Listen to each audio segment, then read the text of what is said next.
Hello, Internet, and welcome to the first league session for Student Robotics 2021, our virtual-only competition.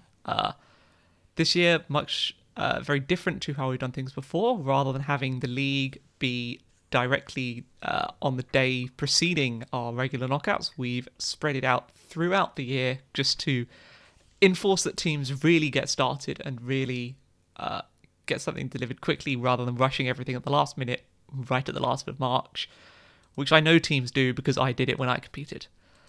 Now, to help me with commentating and running this live event for our first league session, I'm joined by the less than glamorous Mr. Alistair Lynn. How rude, Mr. Jake. How could you possibly say such a thing to me? Because I've seen you. Touche, sir, touche. Well, thank you for the welcome, and good morning and or afternoon and or evening, Internet. I need to qualify that now because we have teams in multiple time zones. This year we've got competitors from France, from Germany, from Australia, and possibly from one or two more places that I may or may not be able to mention, which is all very exciting. Sneaky. Shall we talk about what game they're going to be playing today, Mr. Howard? Yes, let's. Great. Let's talk about Radars of the Lost Ark. This is our game for this year. It is a game played between two robots, one in the top left corner from your perspective, viewers, who will be in pink, and one in the top right corner from your perspective, who will be in yellow. The goals of these robots are to collect territory. It's all very imperial and late 19th century. They will be taking territory by collecting these areas that you see in what do you even call that? A slightly disgusting puce in the diagram on your screen. At the center of each area is a radar tower. If the teams can get close enough to them, they can transmit to them and use them to capture the territory, and they'll also be using these towers to navigate around. Each territory that they capture is worth 2 points, and the number of points they get is based on the territory they owned at their maximum extent. To explain that another way, that'll be at the single point in the match where they owned the most territories concurrently. That will be their final number of territories, 2 points each. This is the first module of our game this year. There will be changes made periodically after league sessions to this game, including the second module, which we will be announcing very shortly after the last matches today. Yes, we've intentionally not released. Obviously, releasing information on what the module would be before we actually release it would be somewhat counterproductive. It's taken a lot of personal restraint not to slightly leak things out to people and give them some ideas, but we thought, no, let's shroud everything in mystery, give some the proper levels of drama that Student Robotics is no doubt internationally famous for, and shroud everything behind levels of mystery. And so at the end of this league session, we will in fact be announcing the second module for this game, which changes some things, and I'm not going to say more than that. And it doesn't change some other things, and I'm not going to say anything more than that. You just have to wait and see. You're really dropping tantalising hints there, mate. Some things may or may not be changing. Well, I'm looking forward to the matches today. We had a series of friendly matches which took place last week, informally, as the name suggests, and a couple of the teams really knocked it out of the park with their robots. And I'm looking forward to see how they do this week in the more serious setting. Now, this is a league. There are points to be had. Much like a league in other sports, if you do well, if you win a match, you get a certain number of points. If you draw a match, you get a certain number of points. If you lose a match, you get a certain number of points. This year, it is 4 league points for a match that you win, 3 for a match that you draw, 2 for a match that you at least appear in but lose. These league points are going to aggregate together over the course of the league, possibly with some variations, but we'll talk to you about those in later league sessions. And those will be then used to seed the grand knockouts at the end of this year's competition cycle. Those grand knockouts being, fortunately, we've announced all of the dates for these. They're available on our website, and the final date for the competition is the 1st of May 2021. That's when all of this work leads up to. I'm really looking forward to it. Yeah, it's been interesting with the different constraints this year. There are some things we've not been able to do, but there's also things we have been able to do for the first time, like running these multiple league sessions, like being able to split things across multiple modules. I'm really interested to see how it pans out. There's a lot of, we've never done this split before. As I said, we run the knockouts on a Sunday afternoon and we run league sessions on the Saturday and the Sunday morning. We've never spread things out like this before. We thought, well, given it's virtual, teams don't need to travel 4 times. They don't need to travel at all. Let's lean into this and do the things which make the competition better and that are significantly easier to do when everyone's virtual. Any particular ones to watch today, Mr. Jake? I don't know. We did see some teams do very, very well in our friendlies, which obviously don't actually count to anything. But let's have a look at the teams we have competing. So in here, what we have is our current league table, which shows no one has competed and no one has any points, which, if this were the end of today, that would be really, really bad. But given we haven't started yet, that's fine. So, some regulars, some newcomers. We have Team BPV from Barton Peveril. We have Team CLY from the College of Richard Colliers in Horsham. We have the Eltham College, Team ELC.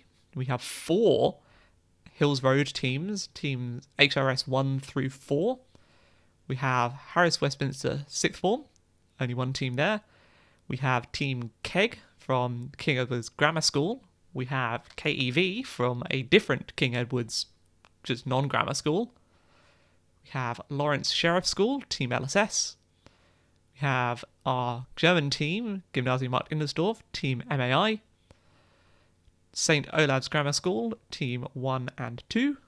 We have all the way from South Australia, Team SPA, St. Paul's College. We have as well our Student Robotics House Robot. From France, we have Team We Robot.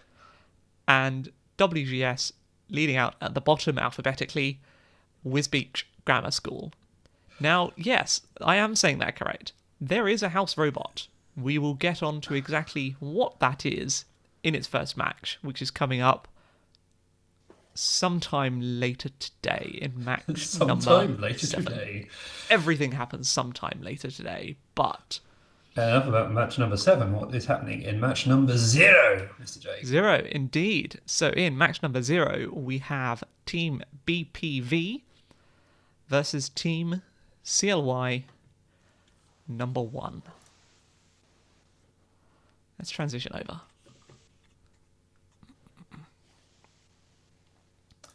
Oh, now it's all getting real. That it is, yes. What we need to do is hope all of our automation works. Student Robotics, we like replacing our jobs by machines. Unfortunately, it seems nothing is happening. Oh, I've got a rather cautionary tale to be told here about the dangers of relying on automation. So what you're saying is a competition about automating robots should not rely so much on automation. Let this be a lesson to ye all. Technical difficulties happen to us. They'll happen to you. It does indeed happen to you. Yes, anything can happen. Well, we'll have to hold on to that anticipation for Barton Peveril versus Colliers for just a little longer. Both stalwarts of student robotics by this point. Barton Peveril, just up the road from where I used to live in Southampton. They've been competing in student robotics for a few years now. Came up from very little, but have generally been very, very solid performers in the past. Colliers. Colliers are, well, one of the mainstays of student robotics in many ways. Providing us a steady stream of volunteers recruited out of their teams, which we're very appreciative of, and have generally done really, really solid performances every year. Now, I don't believe that we saw Colliers in the friendlies, so I'm not really sure what to expect from them. I'm expecting reasonably good performances out of both of these teams. Now, obviously, this is the first session of the league. Things will be a bit spotty here and there. I imagine we will see one or two robots which crash and burn in the figurative, hopefully, rather than the literal sense. Although, I don't know, it's quite possible that someone sneaked in some fire simulation without us looking. That will happen in one or two matches. And we'll also see one or two robots which get a few points, get a few solid points with a fairly simple strategy. And there's nothing wrong with a fairly simple strategy. You don't have to score lots of points. You only have to score one more point than the other robot in the match. But we're also expecting to see one or two robots which shine quite a lot. Now, not to spoil things too much, but we know that in the friendlies we had a couple of robots who were able to do some really rather clever movement, really rather clever indeed. And hopefully today we will see one or two battles of the titans between those robots, as well as seeing how they perform against the simpler but possibly more robust strategies. Now, the difficulty with the complicated strategies is that often, as the complexity goes up, and potentially even as the number of points goes up, robustness can drop. And a robust robot that scores a few points is potentially a lot better than a complicated robot that scores a great deal of points, because being able to reliably score, and again, you only have to score one more point than your opponent, can serve you very well indeed. A lesson that AlphaGo and Alpha Chess reminded the Go and chess communities, respectively. So it's also going to be interesting to see that difference between the different strategies that different teams are taking, how the relative performance of these different options is going to go. We'll see which of those options are taken by this first match. Team in pink, Barton Peveril, and this first match is team in yellow, which is the first team of Colliers. And I believe that we are now going to be seeing this first match in about a minute's time. Am I right, Mr. Jake? I sure hope so. We've...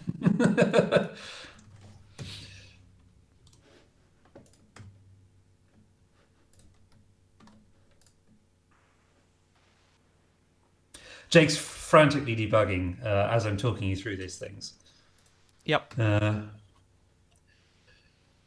It's running these streams turns out to be quite complicated. We were very fortunate last year to have a experienced producer able to run things for us. We're having to run things on a slightly tighter group with one thing and another this morning. So a couple of technical difficulties are probably to be expected. I imagine you've experienced much the same. Let's see this match. All right, we have immediate movement out of Colliers, and there's movement out of Barton Peveril. Will they take that first territory?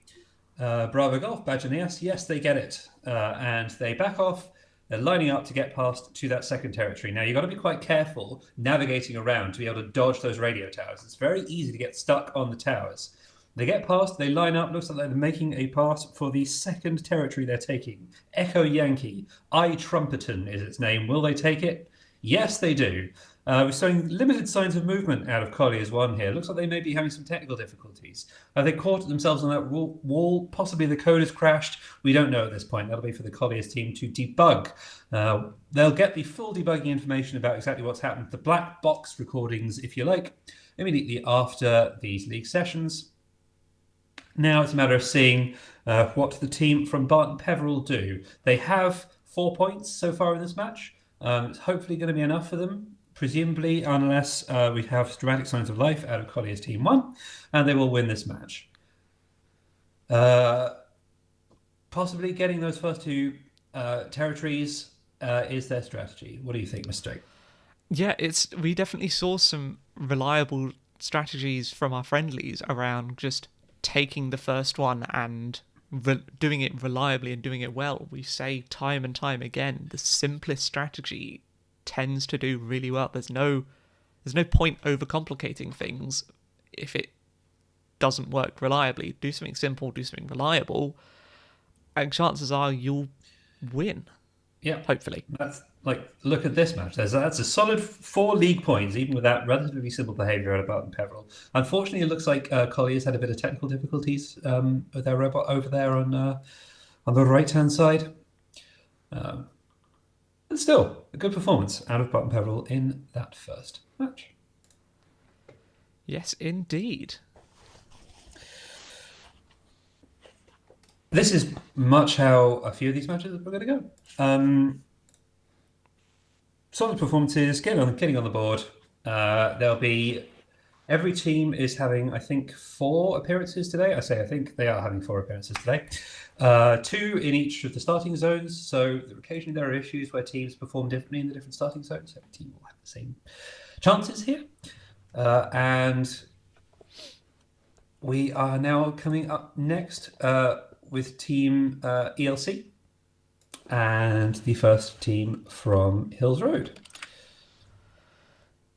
Yep, Eltham College, HRS1. HRS1 did very well in our friendlies, reliably getting even up to 3 territories in under 30 seconds. Let's see how this one goes. In 1, and begin. Hills Road there, off to a very good start, grabbing that first territory, grabbing the second, whilst Eltham only just grabbing the first. Hills Road there seem to be doing some kind of arcing technique to move efficiently, and we've got some contention there. Hills Road have taken the territory, Eltham take it back, Hills Road take it again. Oh, there's a bit of a push of war going on over there. Territories of war, almost. Yep, and Yep. Hills Road there saying, no, Eltham, they may not have any of those there. Hills Road very rudely plough past Eltham and take their home territory of Ponyhurst up in the top left. And now they're expanding down south, down to the south section. They take Victor Bravo, chipping variable, and now they are taking Scarsingford, Sierra Zulu. And moving off to the left and right, it looks like we're having some difficulties from Eltham. Can they retake a territory here? It looks like they're spinning, trying to find something and not succeeding. They probably weren't quite assuming for the fact that Hills Road there would be able to take 7 territories that quickly right from under their nose. They're clearly probably looking for some untaken ones, but no, Hills Road have just said, no, you can't really have anything. Barnstorming performance there from Hills Road team number 1. And they're expanding it. There's an 8th, probably a 9th. It's 27 seconds left of this match, and might be able to get all of them. But we're only 2 matches in, and that's well over half of the territories taken in a very short amount of time. A very, very solid performance. They take Switchstow, they take Banana Nest, they take Hivekirk. We had some fun with the names. We did. The world is their oyster. And thus endeth the second match. Wow, that was a 20 points, I believe, there for the team from Hills Road 1. It's 13 territories. 13 minus 3 is 10, times 2 is 20. Yes, The maths checks out. I like to show off on stream that I can do basic arithmetic. Um, Quick math. Elton did take. I believe they had a maximum extent of 2 territories there. The scorers will have the full details. And of course, it's not the end state that determines how many points you get. It's the maximum extent you had at any point during the match, which determines how many points you get.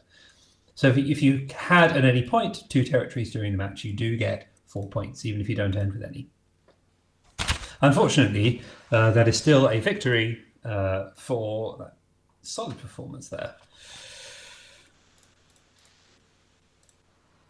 And now we're into our match number 2, our third match. Hills Road number 2 and Hills Road number 3. We have a double whammy Hills Road right for our third match. Hills Road 2 they're seeming to do almost a little bit better than our Hills Road number 3 there, grabbing 4 pink territories, or colouring 4 territories pink even. Hills Road number 3 there, they've got 3 and they seem to be going back and taking some of the ones outside the Hills Road number 2 robots starting zone, but it's an interesting tactic. Let's see if it pays off. Well, it's interesting. If Hills Road 3 can... Sorry, correction. If Hills Road 2 can escape this pinball motion they're doing down there in the bottom, they have a chance of easily clawing this back. This really is anyone's game at this point. Yeah, the unfortunate thing with this is most screen robotics games tend to be scored based on the end state of match. This one is scored based on the highest possible point takings, which means in theory you aren't quite as penalised for sabotaging, depending on how successful said sabotaging is.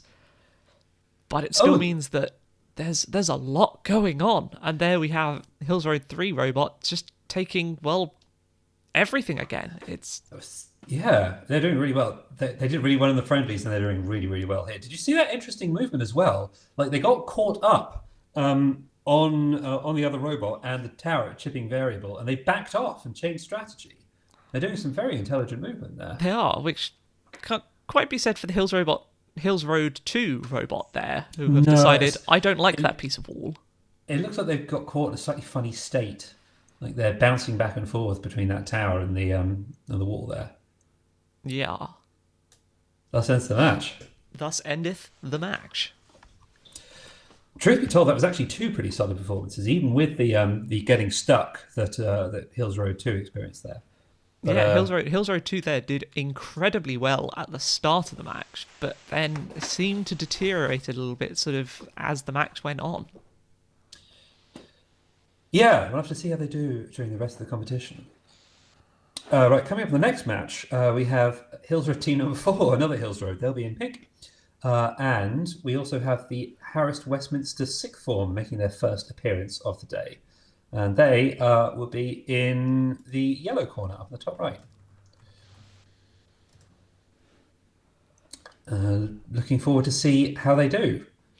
Team we haven't seen in the friendlies. In fact, Harris Westminster they're a rookie team. They've not competed before. That's the same match again. Out they go.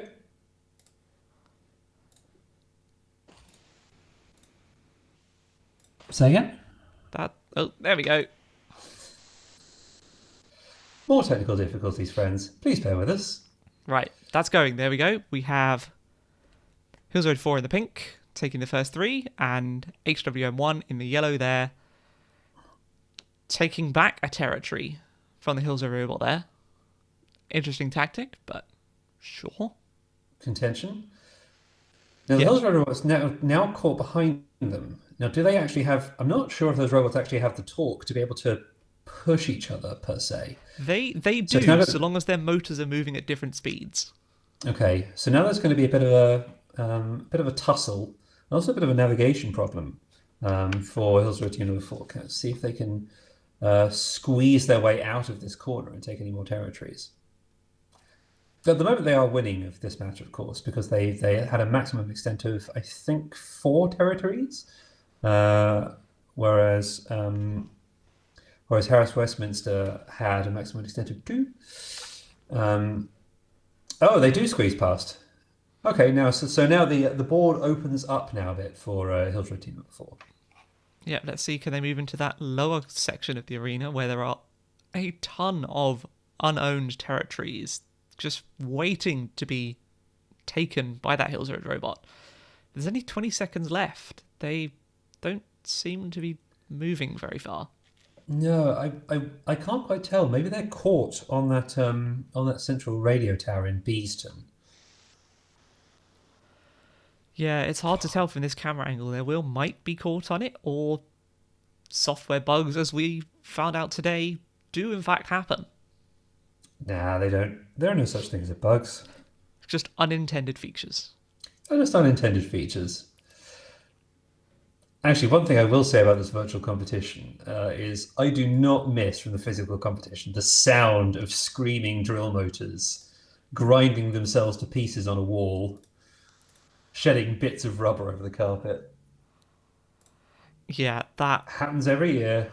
it Happens at least does. once. It's a sound that fills the team pits. It fills the arena, which drowns out even sometimes our music and our lovely voices, just drowned out by these drill motors, and No, you wouldn't want anything covering our voices. definitely not. So, match number 4, we have Team Keg from King Edwards, and we have the Battle of the King Edwards even. 3, 2, 1, go.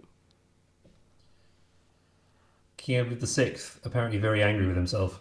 Well, yes, King Edward VI versus King Edward VI. There's very sort of inner monologue style fight going on there. We have Team Keg in the pink robot and Team Kev in the yellow robot. Keg Well, there Team doing very well, taking Keg 3 there, yeah. territories. And then they turn off to the right and they head immediately down south.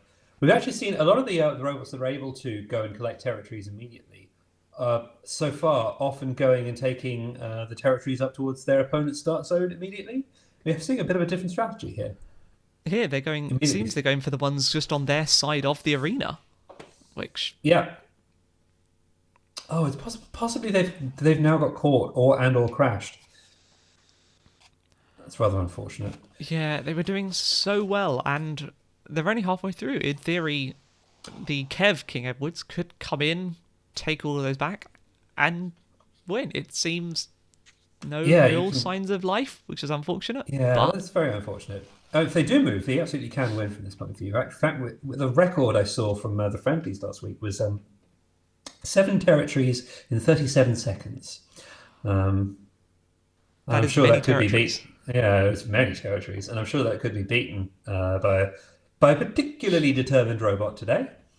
We'll have to wait and see. yeah, teams, of course, since the friendlies, whether they entered the friendlies or not, because friendlies were optional, they've had a week since then to refine their designs, take on board either strategies from other robots or bugs they faced then, and refine, spend a week, obviously, on top of life and school and everything else which is important, building their robot and making whatever adjustments needed to be made.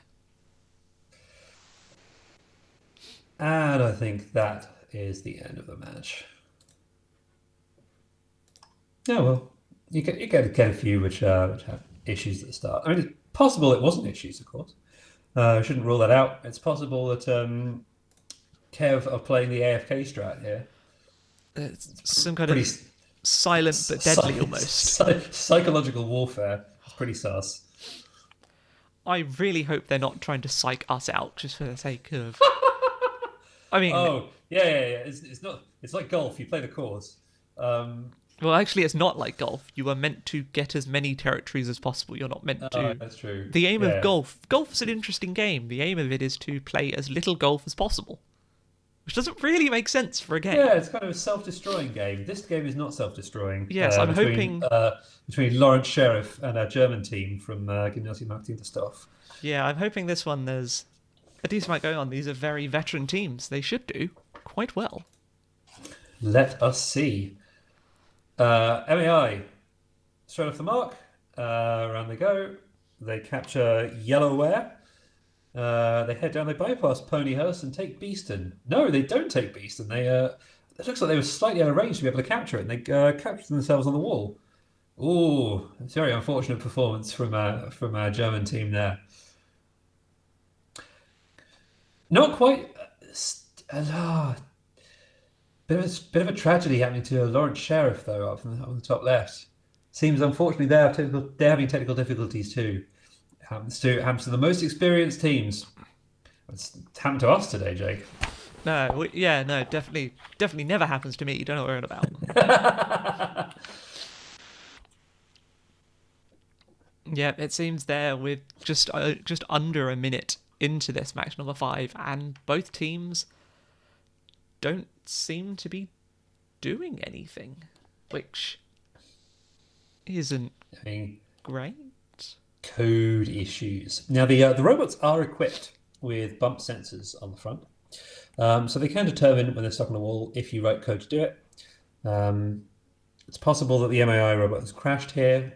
It'll be for them to go over and figure out exactly what's happened. We release the full black boxes to all the teams afterwards, and they'll be able to go and figure it all out. Lawrence Sheriff, it's quite possible they're having some crash on startup. Possibly, maybe in issues constructing the zip that they send to us for the code uploader. That can happen from time to time. Unfortunately, I don't think Lawrence Sheriff's going to be able to pull anything out of the hat in the next 5 seconds. Oh, it'd be great if they did, though. Oh, it would be amazing. They didn't. No, they didn't. That's a shame. To be expected. It is, yes, but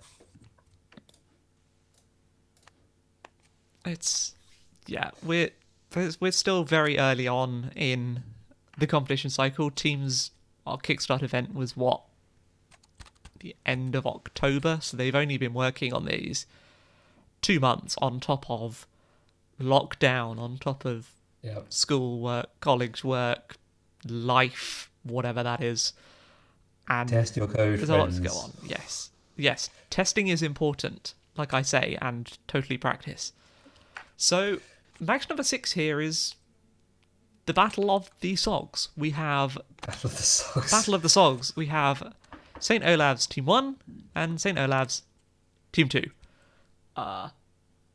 This could be interesting. Let's see which team the teacher will prefer. We're not encouraging favoritism, but if you're going to base it on anything, you might as well base it on Screen Robotics. That's fair. They both take 1 territory. They both get a second. It seems that St. Ives team number 2 is getting ahead slightly quicker. They take Beeston, and they curve round towards I Trumpeton.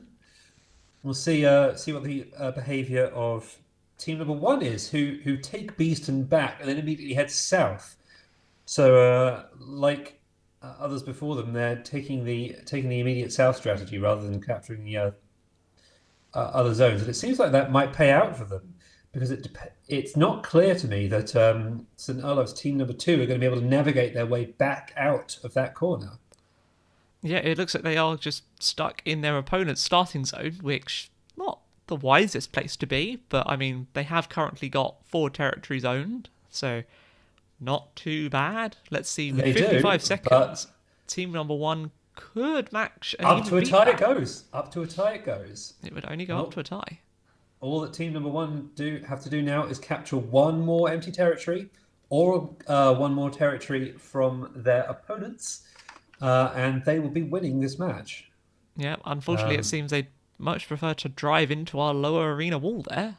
Yes, well, if they could stop doing unspeakable things to our wall for a moment and just head north a bit. They might be lining up towards something. Are they going to do it? There's 20 seconds. It looks like they've lined up on the tower at Scarsingford, but will they be able to get it? They've lined up. They're looking straight at it, but they're not quite going. Off you go. Get off the mark. Drive, move. Nope. 3, 2. So close. Unfortunately, not. A draw it That's is. 3 points apiece to the two Sogs. At least I think it was 3 points apiece. It's possible that one of them had 5 at one point during that match. I'm not totally sure. Eagle-eyed scorers, being a robot, a different robot, though. a different robot, a functional robot, would have taken note exactly what happened. That was a fun match to watch, eh? That was. There's a lot going on. And so here we have an interesting one. We have, not only do we have Student Robotics' first Australian team from St. Paul's, we also have Team SRZ, which, as you'll notice, Team sounds a lot like Student Robotics, because it is Student Robotics. This is the house robot. the house robot. Again, facing up against our Australians. Again, a first for Student Robotics. This house robot exists to pad out the league such that it's possible. Having an odd number of teams in a 2-robot match doesn't really work. You can't make it fair. So we have a house robot who can't score a deliberately rather slow house robot, which is excluded from the knockouts, but will be facing off against teams from time to time in the league. We try and calibrate it to be about middle of the road. Yeah, it's. But speaking of middles, there's a tussle going on in the middle of the arena here. Will the team from Adelaide be able to navigate down to that central territory, the territory of Beeston, and take it back from the house robot? Yes, they will. This ties up the match. Don't forget, the points are scored based on the maximum extent, and they both have a maximum extent of 3. There's a lot going on there. The Australian team there moving maybe towards the lower section of our arena. They are eyeing up a territory there. Probably, we hope, going in to take it. We have as well the house robot seems only to want to take those first 2 territories. This may be by design, it may not. All we know is the robot is not the smartest thing in the world. And there we go, it even decides to take that 3rd territory, the one in the middle. This means it now has the same number of territories currently as our Australian friends, but unfortunately, the Australian team at a point had 4, when now the maximum that the Student Robotics robot has had is just 3, which means Team SPA are in fact still out ahead. Oh, wow, did you see that? Oh, that just came in time. Fraction of a second capture there. Last fraction of a second. That was right up on that, right at the end. Because we saw it go pink, that means we know it did in fact count and was in fact a valid score.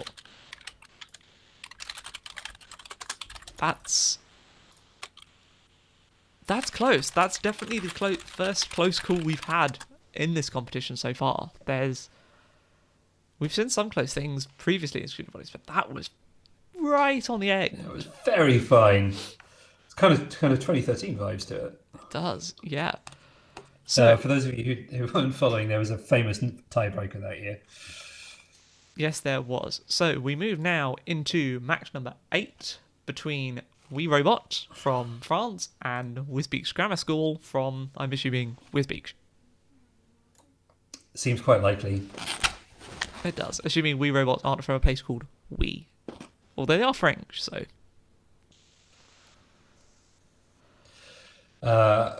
What they are is storming. That's incredible. That's 3 territories in 15 seconds. 4 territories in 20. Now they had the opportunity to test live during the friendlies, and if anything, this is a ringing endorsement of the of why you should take the opportunity to test things live. It does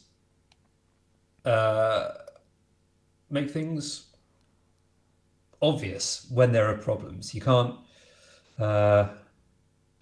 It's not always quite so clear when you're testing locally what the problems will be, but you'll always find out when you actually put it into live use. We Robot actually had some issues during our friendlies. did a couple of reruns later in the day, and it seems they've very much taken that to heart. It's absolutely storming here. Yeah, I can't quite tell what they're trying to do at the moment. It seems almost like they're drawing a figure of 8 in the middle, just going, we've taken half of them. That's pretty damn good. I'd like to see the Whizbeach robot try. The Whizbeach robot there have taken 1 territory, which is pretty good. But the Wii Robots robot there have, like, 8. That's incredible. It's difficult to say whether this is a guarding strategy. It's possible that from that particular position, they can't see any towers which are uncaptured because of radio range, and therefore they don't know where to navigate. I prefer to think of it as a victory dance of sort. But it does. Whatever the reason, it definitely materializes as a victory dance. Yeah. Victory dance is a common theme with Studio Robotics robots, it seems. We had Team MAI in the 2021s were also famous for doing their, quote, fidget spinner technique, in which, once they were finished, they just span around in circles, which Yep. it's a much faster dance, but sure. Very fast. So, a quick question from chat. What's the purpose of the house robot? The purpose of the house robot is to pad out the numbers so that it's an exact multiple of 2 of the number of robots competing, since it's a 2-robot game. It means that we don't have any matches where there's just an empty space with one robot on the other side. Yeah, it's something we've not done before. It should be fine. It'll be good. It's more necessary with a two robot game than a more common 4-robot games. Yeah. So what do we got up next? Match number 9, we have Hills Road, not Hills Robot, number 4, and Team MAI. Now MAI get that first territory very, very fast. They capture Yellowware straight off the bat, and it looks like they're behaving slightly differently than they did in their previous match here. They go back as if to reinforce it. Not quite sure what's going on there. And in the meanwhile, Hills Road team number 4, they capture three territories in a row. They capture Ponyhurst, they capture I Trumpet, and they capture Beeston, and they capture Ponyhurst. They're pushing up now towards Yellowware, the home territory. A little bit of a tussle going on there. Yeah, a bit of a tussle. Fight, fight, fight! Now it's possible sometimes in the strange world that is the simulator, pushing the other robot can actually benefit them by dislodging them from slightly funny states. But in this case, it looks like they're trying to joust. I'm okay with jousting. Hills Road team number 4 does sneak past. They do take the territory. See if MII can capture it back. And let's see if Hills Road team number 4 can now navigate down to the south.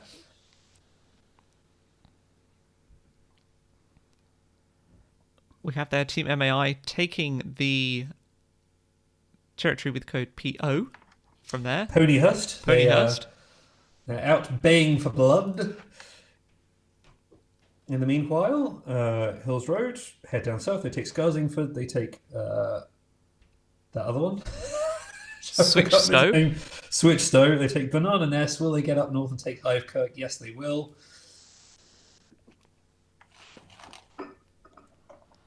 Once again, a storming performance from Hills Road team number 4 there. Yeah, Hills Road, we've been told, during the Kickstart presentation, it was very obvious that there were a lot of Hills Road competitors. At a time, there were, I believe, 36 individual competitors 36? in our Discord. Yes. Good Lord. Ridiculous number of people. And which is exactly why they have the human resource to be able to deliver 4 very high quality robots. That's a lot of people. It is many people, and we can see their second team up now. Many persons, yes. We can see their second team up now against Team SOG1. And SOG1 tied in their last match, so with 4 territories. Let's see how they do against Hills Road.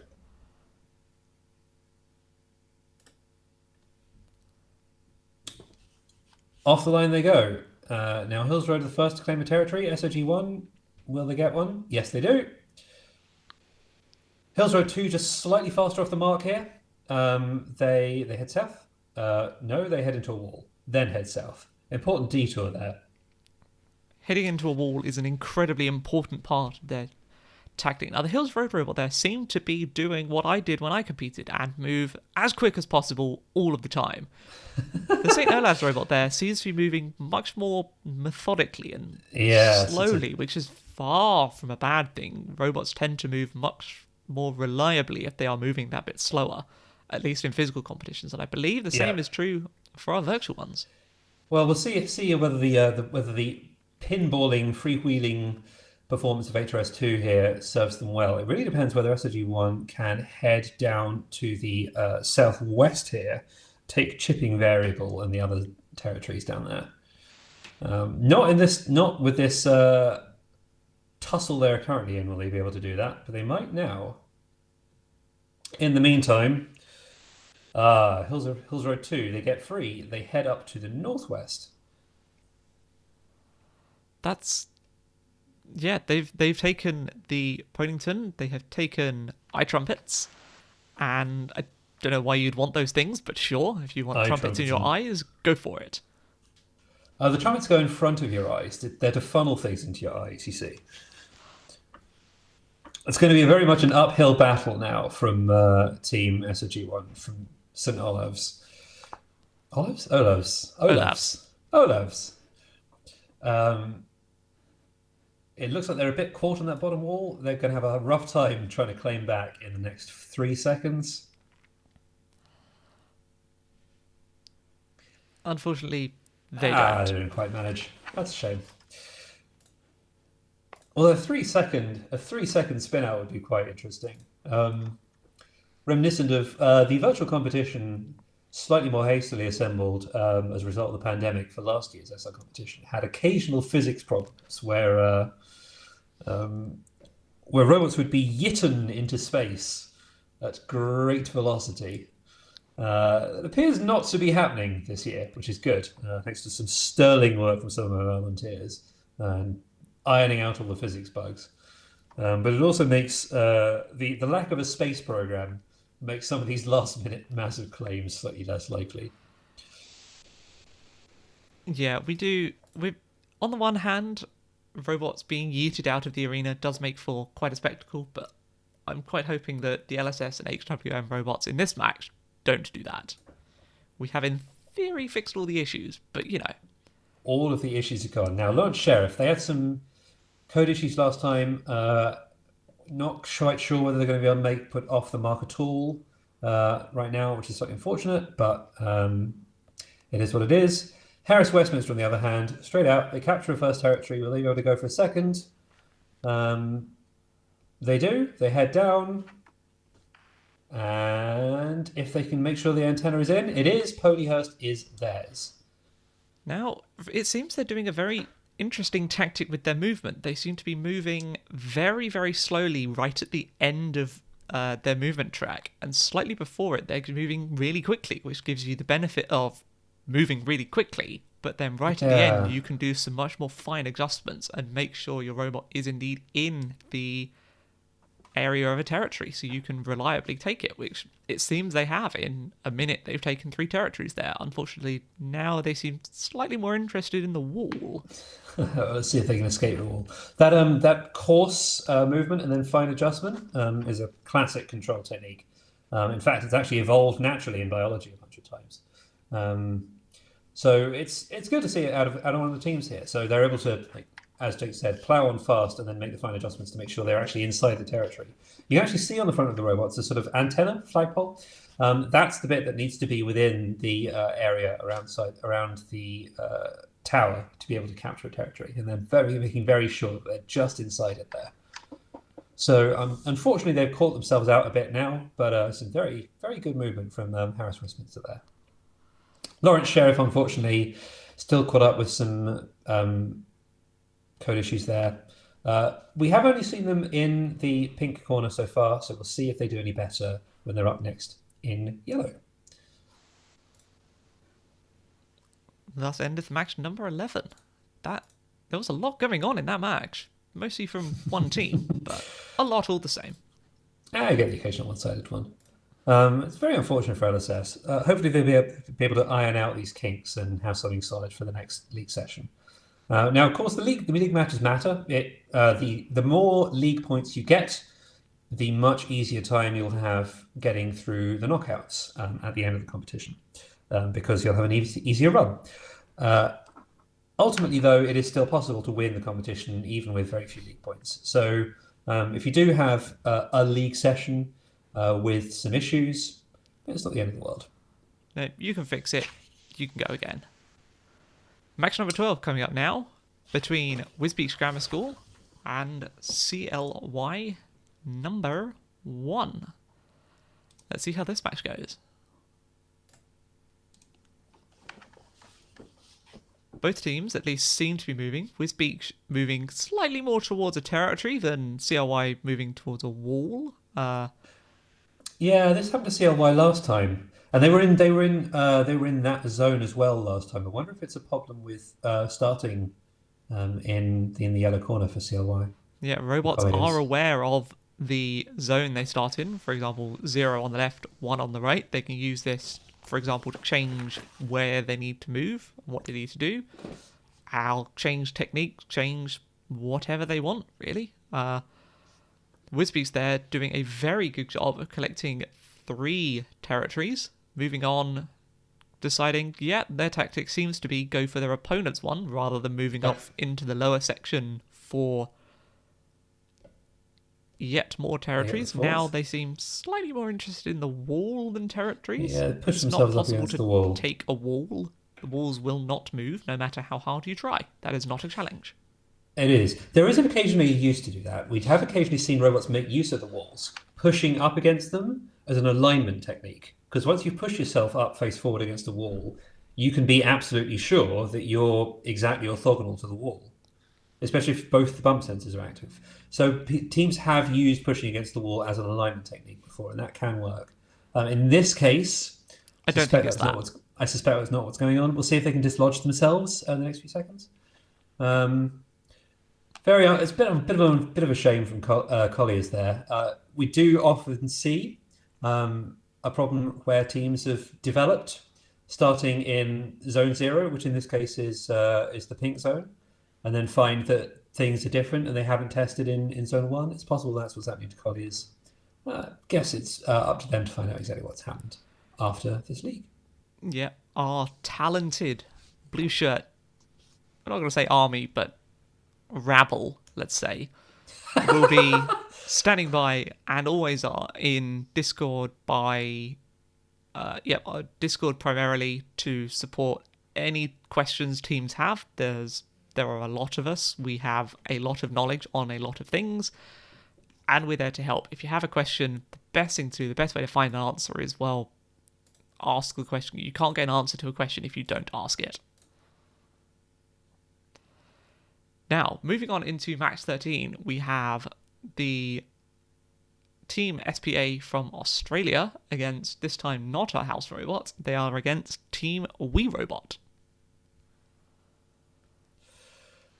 See if we see that same magnificent performance from WeRobot when they're starting in the yellow zone. We certainly hope. Both teams moving off almost in perfect unison there, grabbing their first territories directly up front. WeRobot do seem to have a slight performance advantage, moving much quicker than the St. Paul's robot. Yeah. Grabbing 3 there in the same amount of time it takes St. Paul's to grab just the 2. There's a lot of very pirouette-style movements there coming from WeRobots, not moving in straight lines, moving, arcing, various, almost dancing their way around the arena there. Currently they're tied. Currently they are tied with a maximum extent of three territories each between their teams from France and team from Adelaide. WeRobot there now taking a 4th, so extending that lead. They take Tall Ship. Will they be able to take the other 2 territories off on the left there? Oxmouth and Badger-Ness. Oh, what beautiful names we've given them. Matter of time. Now, if they remain stuck here on that territory, on that tower of tall ship, it is quite possible that Team SPA from South Australia can head down and capture territories of their own, which will be able to tie it or even win. They do have some time left. It just depends whether they can make that turn down to the south now. Oh, they're It's looking really going promising. for it. It's looking very promising. A lot can happen in these games, as we've seen in Back merely up north. 20 seconds. Got about 20 seconds. They might be going Just for need the to get, opponent's ones. just need They to might be get going past for that those ones tower. on the bottom. Oh no, they get up north. They get caught up by that wall. No, they're definitely going the wrong way now. That's unfortunate. That's very unfortunate. It's They were close. They were close to tying that up and winning there. Yep, unfortunately, in that case, there's a wall in their way.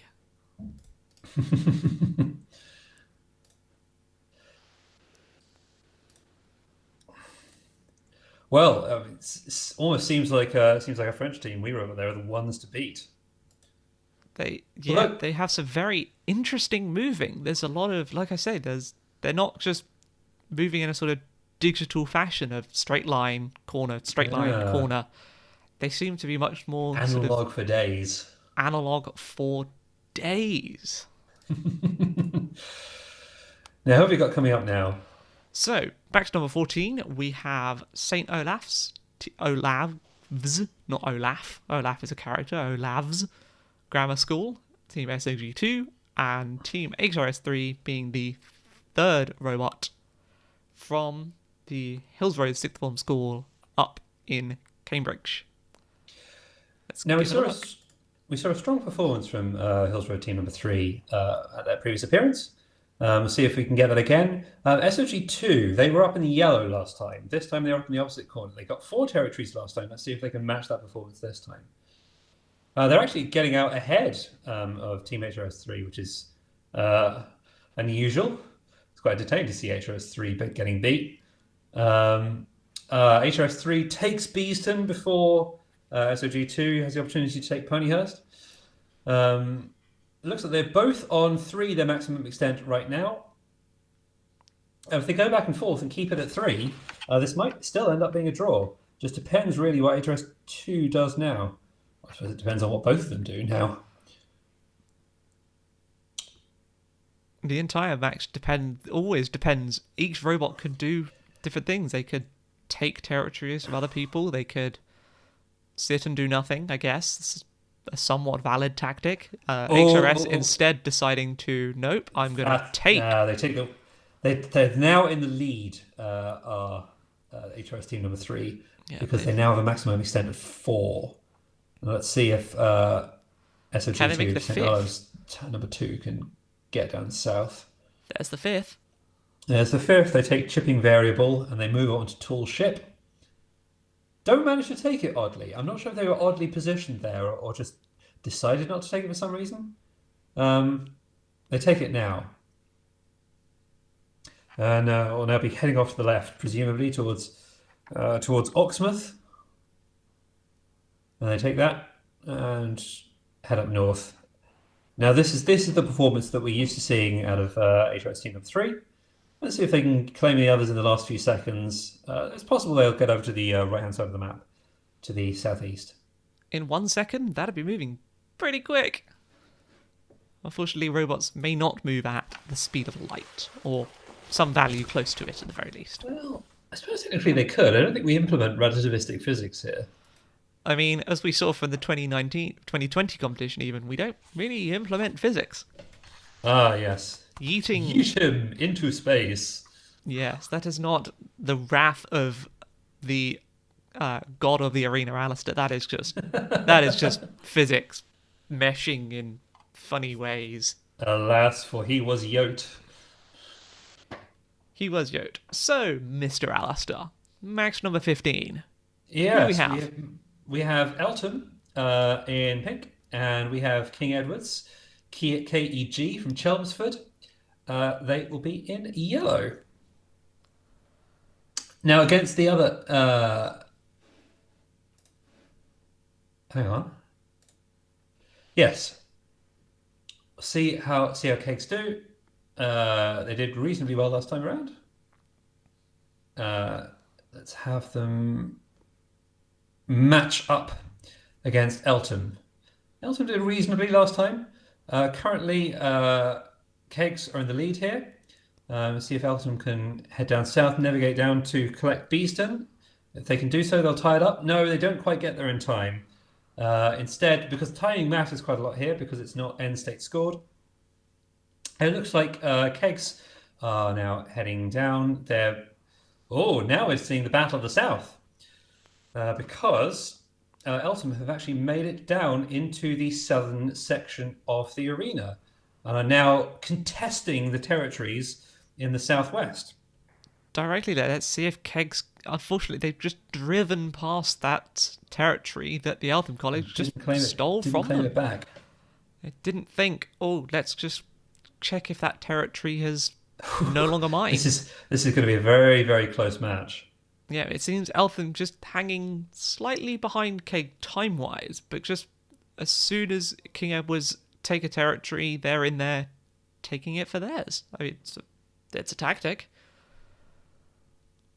And it's one that works pretty well given the time. King Edwards there, that's the first time we have seen all territories owned by at least one team. Yeah, this is We've got them all. It's two very active, very well-performing robots. Exactly where the greatest extent of this lies, I have no idea. Well, there's currently 7 for ELC, for Eltham, and 6 for Kegs.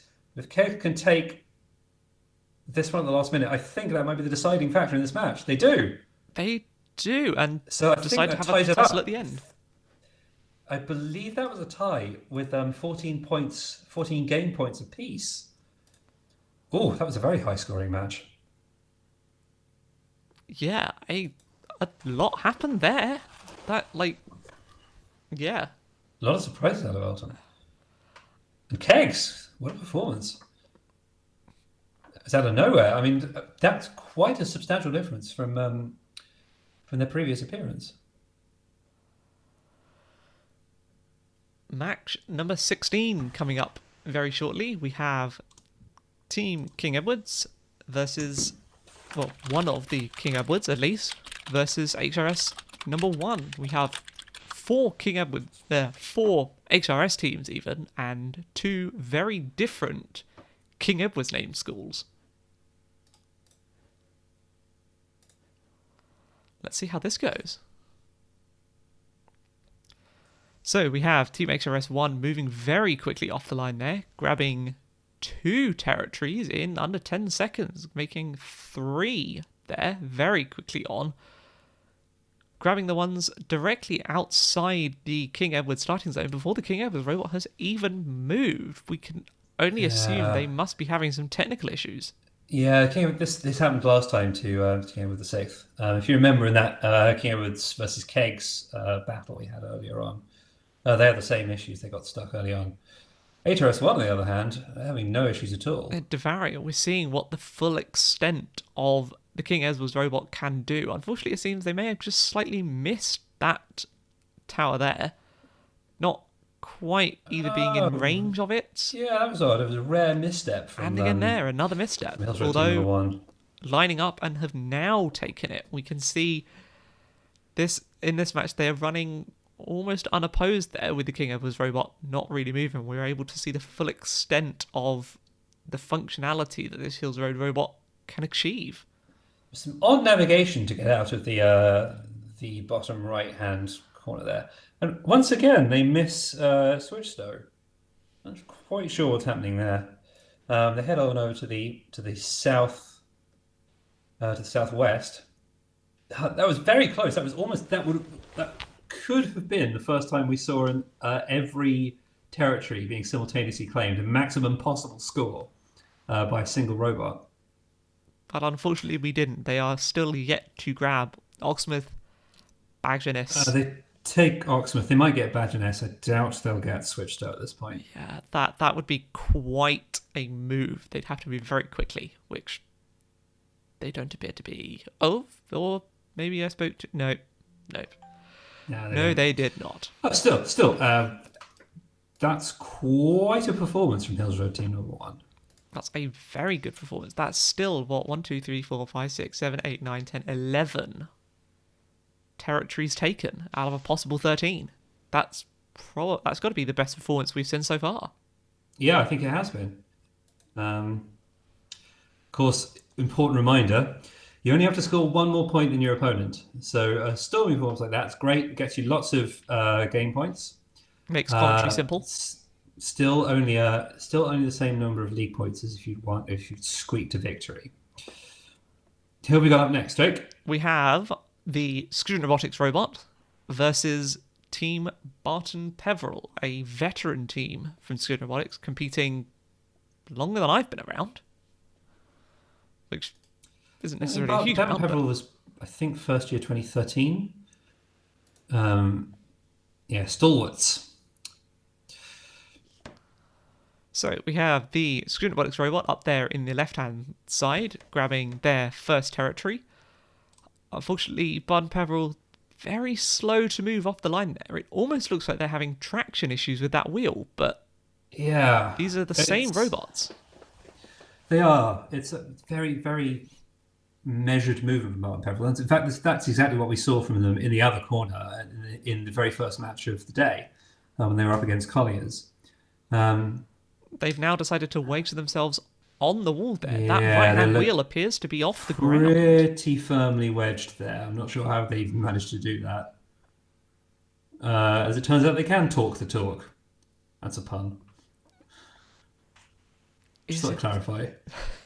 Yes. Alistair is in fact capable of humour. It's funny because talk and talk. I feel like if you have to explain a joke, it sort of really undermines it. Oh no, jokes are much better when you explain them. Ah, sure. Okay, Explain so it to you.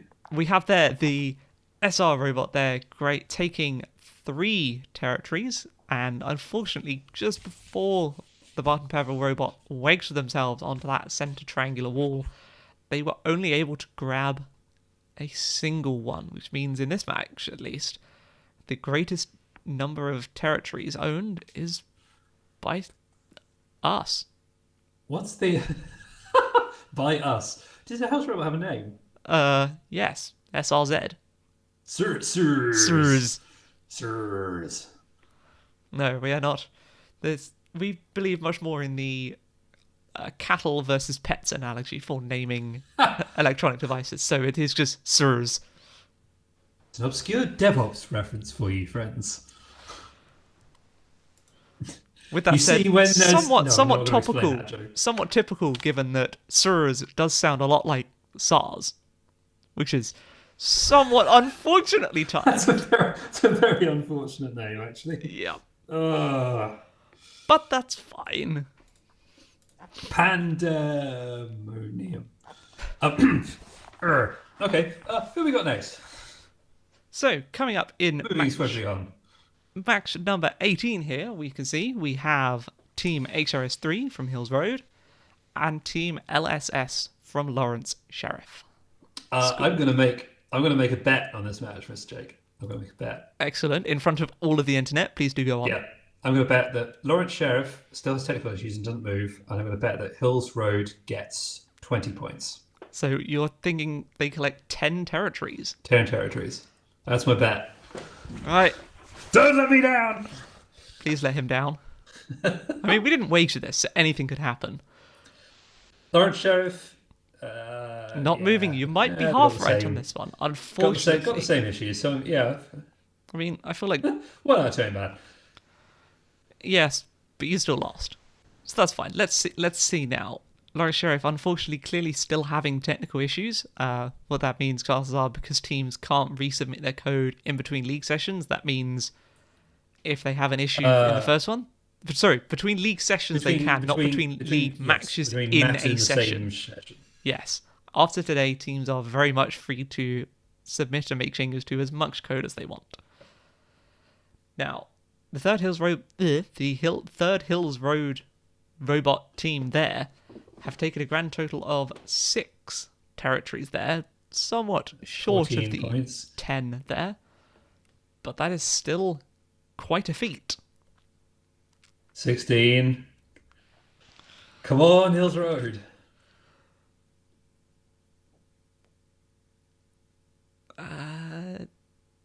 Yep, that's 18. No, it's 16. I miscounted. Ah, yay maths. Okay, so they've just got 2 territories left with 30 seconds. Let's see, there's still ample territories empty, and like we saw 2 matches ago, HRS do incredibly well when the other robot doesn't move, which we appear to have a repeat of there.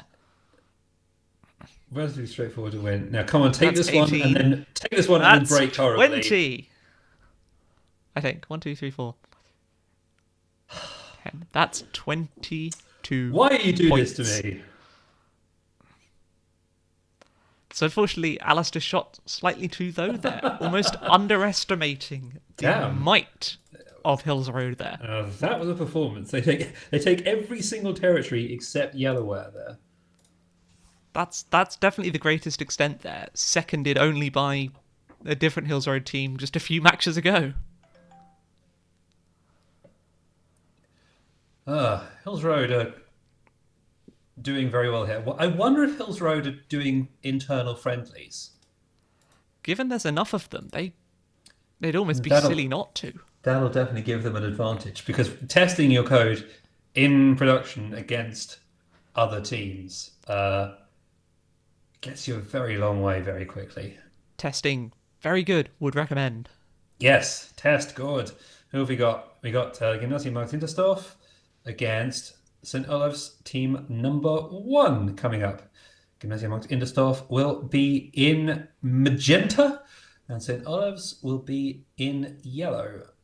And Gymnasium Markt Interstorf straight out, they get their first territory. This is the strategy we've seen from them so far. I believe this is the first time we're seeing them today in zone number 1. So let's see if that makes a difference, because occasionally they've been getting stuck relatively early on. SRG1 getting in there.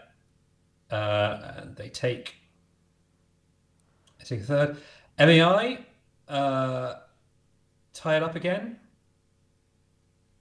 At the moment, SOG1, despite the relatively...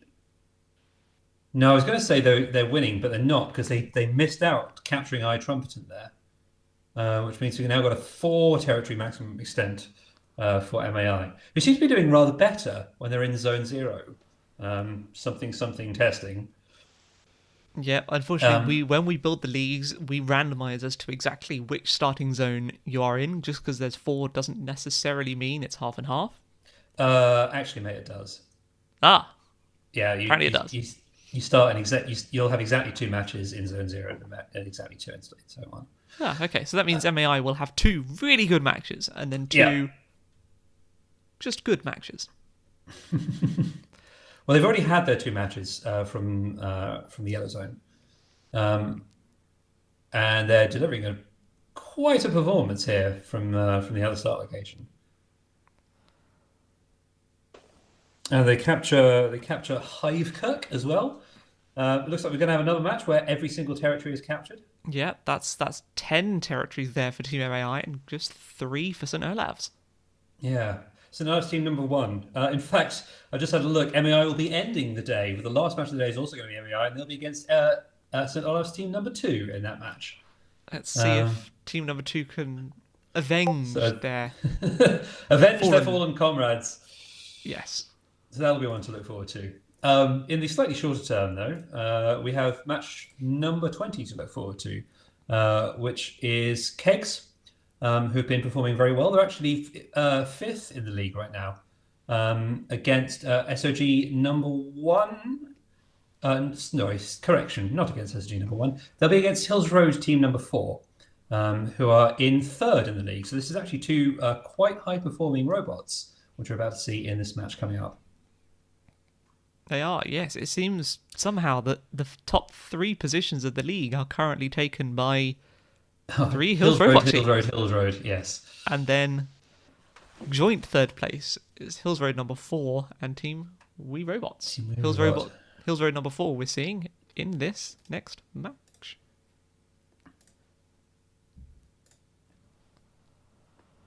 Both robots Out they there off go. to a pretty good start, grabbing their first territories, slowly moving on to their second. Team Keg moving slightly slower, which does give them a slight disadvantage in terms of performance speed, but a great advantage in terms of I accuracy. mean, you say Oh, this, but did you see? Look, did you they see got they were that? That yeah was they were very capturing quick beast at almost flicker. exactly the same time.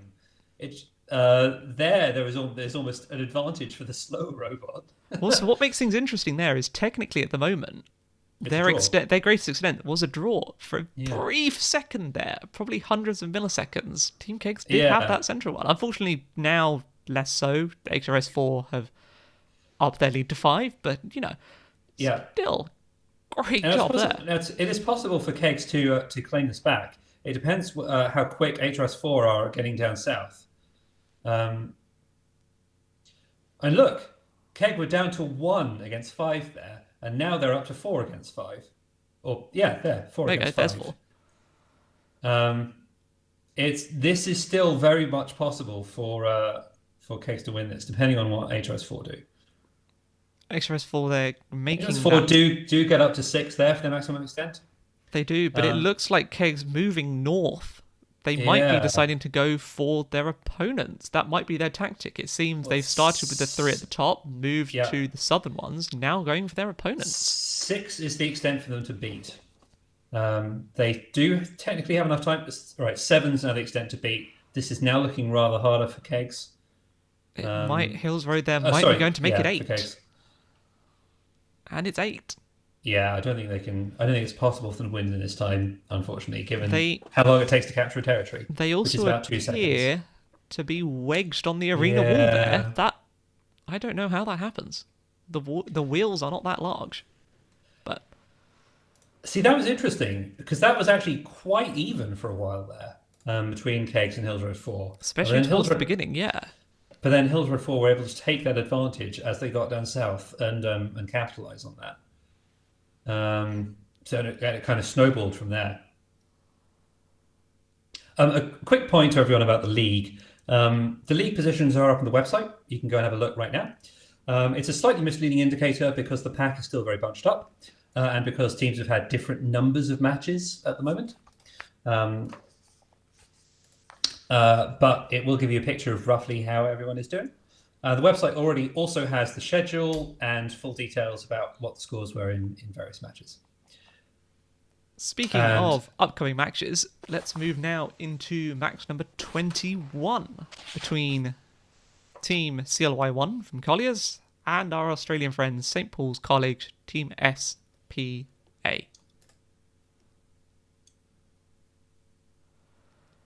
Both robots there moving. CLY1 seem to no longer be driving directly into a wall, instead have grabbed... Oh no, I spoke too soon. Now they're in a wall. But they did, in the meantime, grab I a think territory there. I believe that's consistent with Collier's performance in previous matches.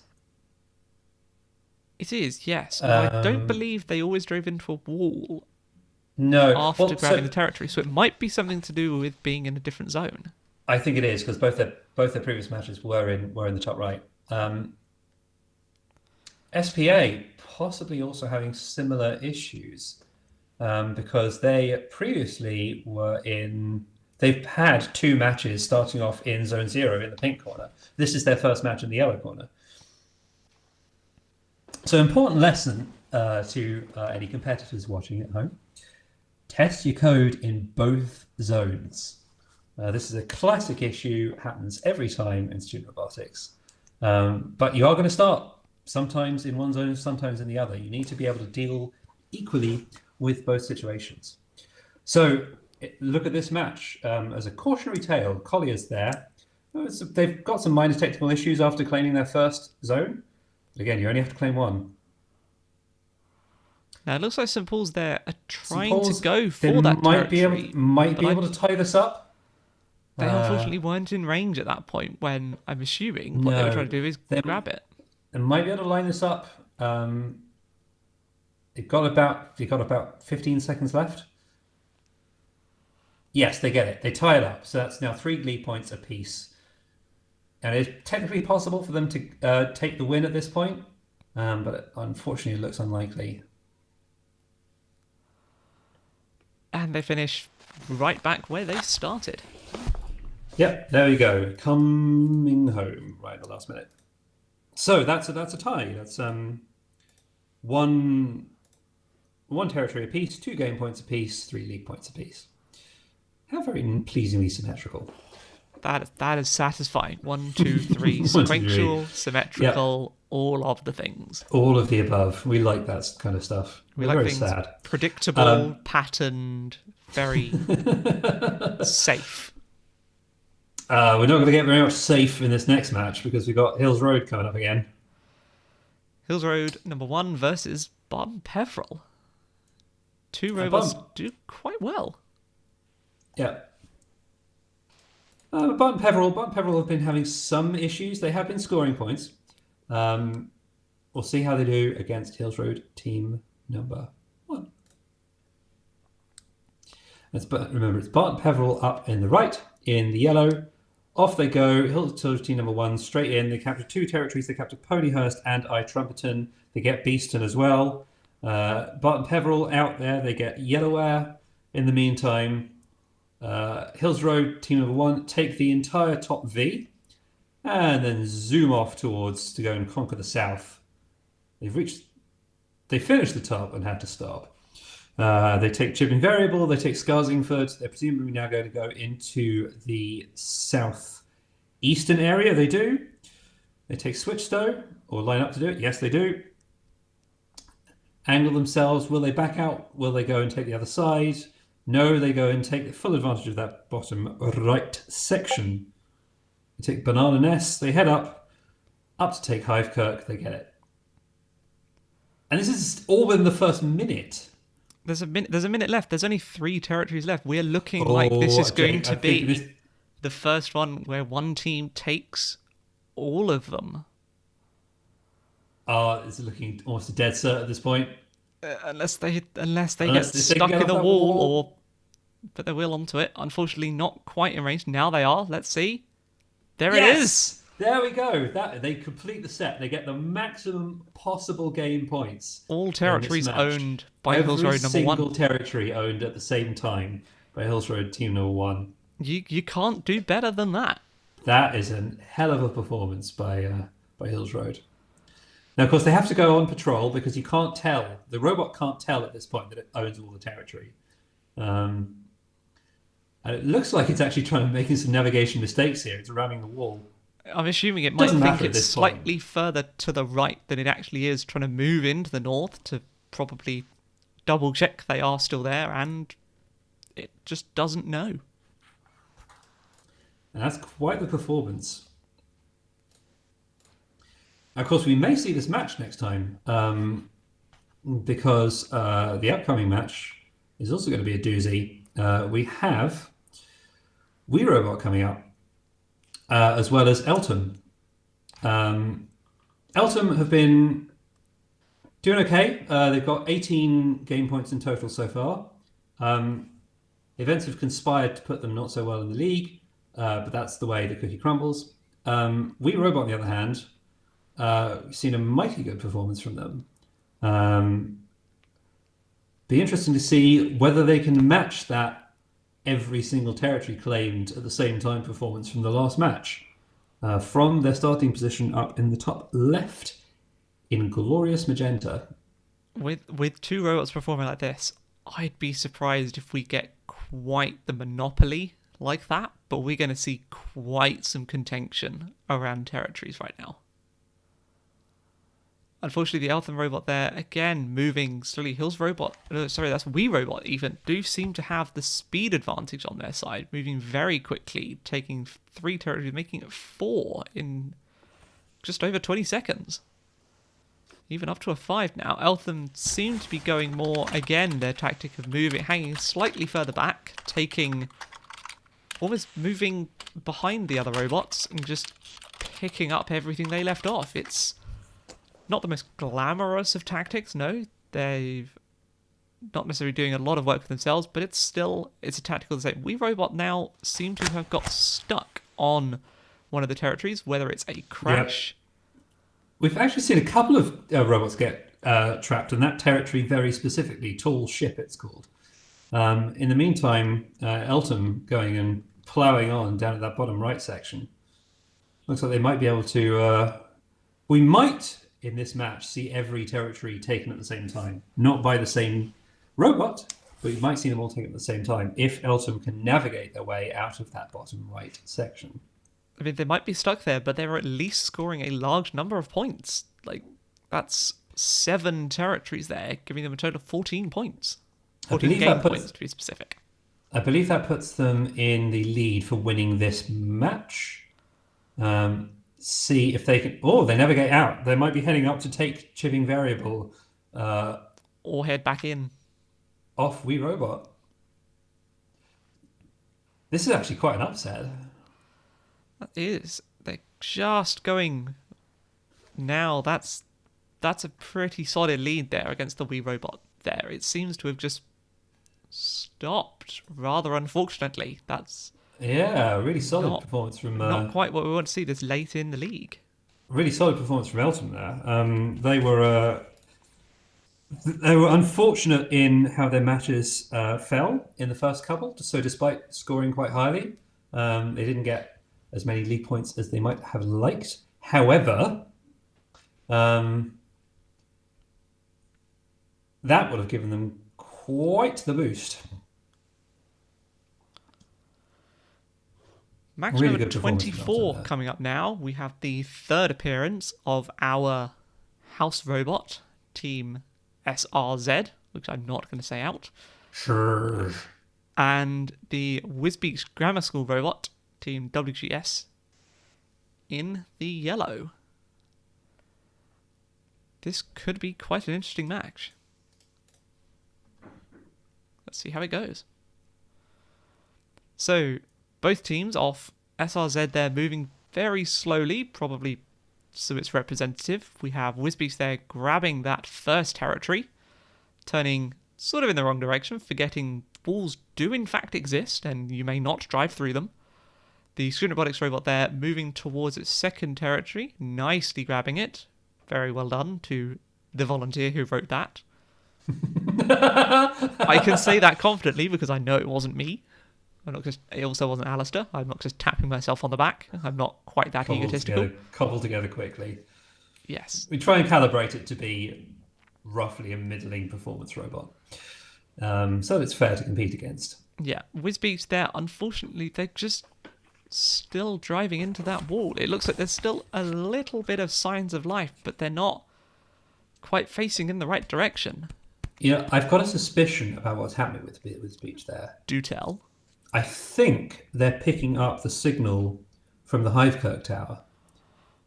Ooh. And are trying to just drive towards it. But are hampered by the fact that you can't just drive towards it. There's a wall in the way. No, you can't. I think that's what may be happening here. That's definitely possible. The ranges of territories do extend outside of what we can see on the grey board of the range that's needed to actually own them. So it's possible that does cross over, and if they're too close, they may have picked the wrong one that's on the wrong side of the wall. That's very unfortunate. And it seems they also don't have any kind of back-off code to make sure that if they haven't moved, still haven't collected, haven't got any closer to say, nah, this ain't right, ignore it, move on. There's a nice territory there right in front-ish of them that's just ripe for the picking that unfortunately they haven't been able to take. So an important lesson there, it's always a good idea to have back-off code. Like if you tried something repeatedly and it hasn't worked, it's a good idea to have a bit of code in there which says, okay, in this situation, back off, maybe ignore a particular tower, or do something else for a period of time. Get yourself out of that situation and into a new one. And that generally will make your code a bit more robust to cases where it's got caught in another robot or stuck on a wall, that sort of thing. Robustness is important, and as they say, sort of, if at first you don't succeed, try again. They're actually very wrong. You should try a few times, then give up and try something else, because you're probably doing it wrong. You can't phase through a wall. No, you cannot. Now, Harris Westminster Sixth Form versus King Edward VI. Let's see how this match goes. match number 25. So Harris Westminster have done reasonably well so far. They get a territory there. Hopefully they're going to get a second. King Edward VI seems like they're having some deep technical difficulties. They're yet to score any game points in the league. Seems like they've got some code issues, which is going to happen every now and then. It's very unfortunate for them. Hopefully they'll be able to get that fixed up in time for the second league session, which is happening in a few weeks. In the meantime, Harris Westminster get a solid 3 territories and are now angling to get a 4th down at the bottom section. Very slowly angling there. I understand there's definitely a benefit to moving slowly and thus incredibly accurately, but they seem to have overshot that territory there and instead looking to drive just into the corner of the wall, which a tactic we've seen a lot of robots take in this league session, but doesn't actually score you any points. I wonder if this is...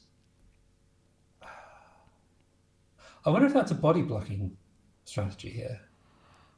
Well, it does limit the amount of space between the robot and the walls to allow another robot to pass, and it does, if they've taken 3 and can reliably do that, in theory it could block, it limits the other robot to 2 unless they are quick and take the center one, and stops them from moving into the lower section. It could also be an accident, but if it's not an accident, it's a very interesting and well thought out technique. It is well thought out. I'm not sure I like it that much. And under what grounds do you not quite like it? It's not very non-contacty. I mean, I suspect no, it does rely very much on contact. I suspect it's also probably not deliberate, so it's all a bit academic, really. Yes. But anyway, who we got next? We have SR2021, St. Olaf's in the... Correction, SR2021, St. Olaf's in the magenta. And they'll be facing off against Hills Road team number 2. Yeah, the battle of the twos, as it were. Yes. Now, Hills Road team number 2 is actually currently the lowest scoring of the Hills Road teams. SOG2 put out pretty reliable performance, so this match really could go either way. Both teams there moving reasonably quickly. Again, Hills Road just moving as quick as they possibly can. Territory taken, third, territory taken. St. Olaf's there, moving... Will they tie it up? Oh, unfortunately, they tie it up. 5 again. Oh, they don't take the territory. They don't take it. No, they looked almost perfectly positioned, waiting perfectly. There we go. Now it's gone through. Unfortunately, whilst they were doing that, Hills Road have taken 4 territories. Now, St. Olaf's there are going towards taking the ones from the Hills Road 2 starting zone, which is an interesting tactic, rather than going for the slightly harder to get through 2, because you have to go through a small tunnel and navigate around things, ones from the south section. Slightly more reliable, but while they do that, Hills Road taking them from them again. It seems like the Hills Road tactic is to go for the ones straight in front of them, then move straight towards their half in the south section. It's clearly a very high-performing tactic. They have taken a large number of territories in the first half of this match. It's not obvious what's going on there. They're just driving into each other now. Not you can't really score points by driving into each other. So we've told teams that's not how you score points. You score points by owning territories. But sure, if they want to spend the final 20 seconds of this match just staring into each other's eyes, sure. I love the smell of burning motors in the morning. That's something that is my hearing is thankful for, is not having the wonderful grind of drill motors. Blissfully quiet.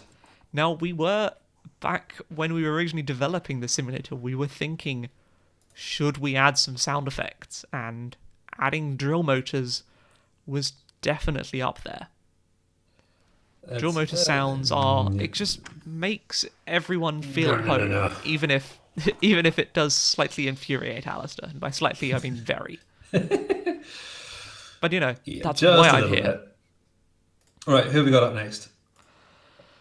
So we are moving into match number 27, which is the 28th match of the day. Match number 27 is between CLY number 1 and our house robot. Again, Team SRZ.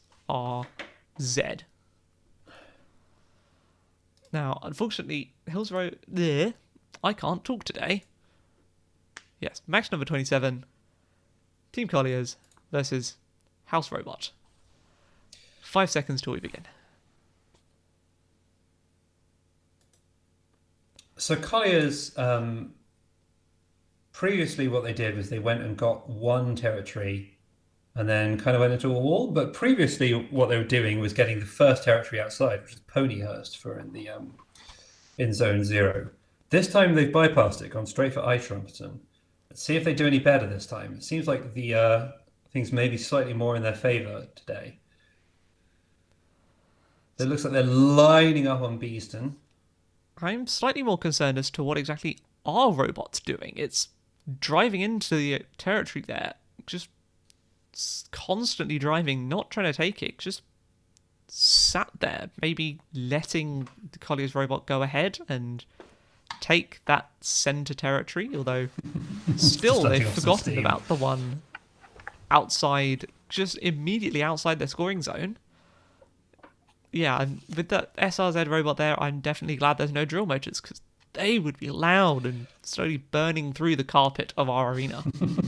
Well, they're also currently being beaten by Collier's team number 1, who are doing much better this round than they were in the previous round. So Colliers take a much-needed win out of this one, unless anything changes in the next 40 seconds.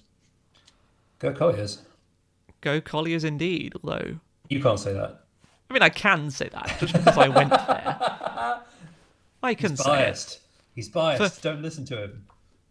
I mean, you should listen to me. That's a good general rule, but... Never trust the Jake. No student robotics volunteers are biased towards any schools, or against any schools.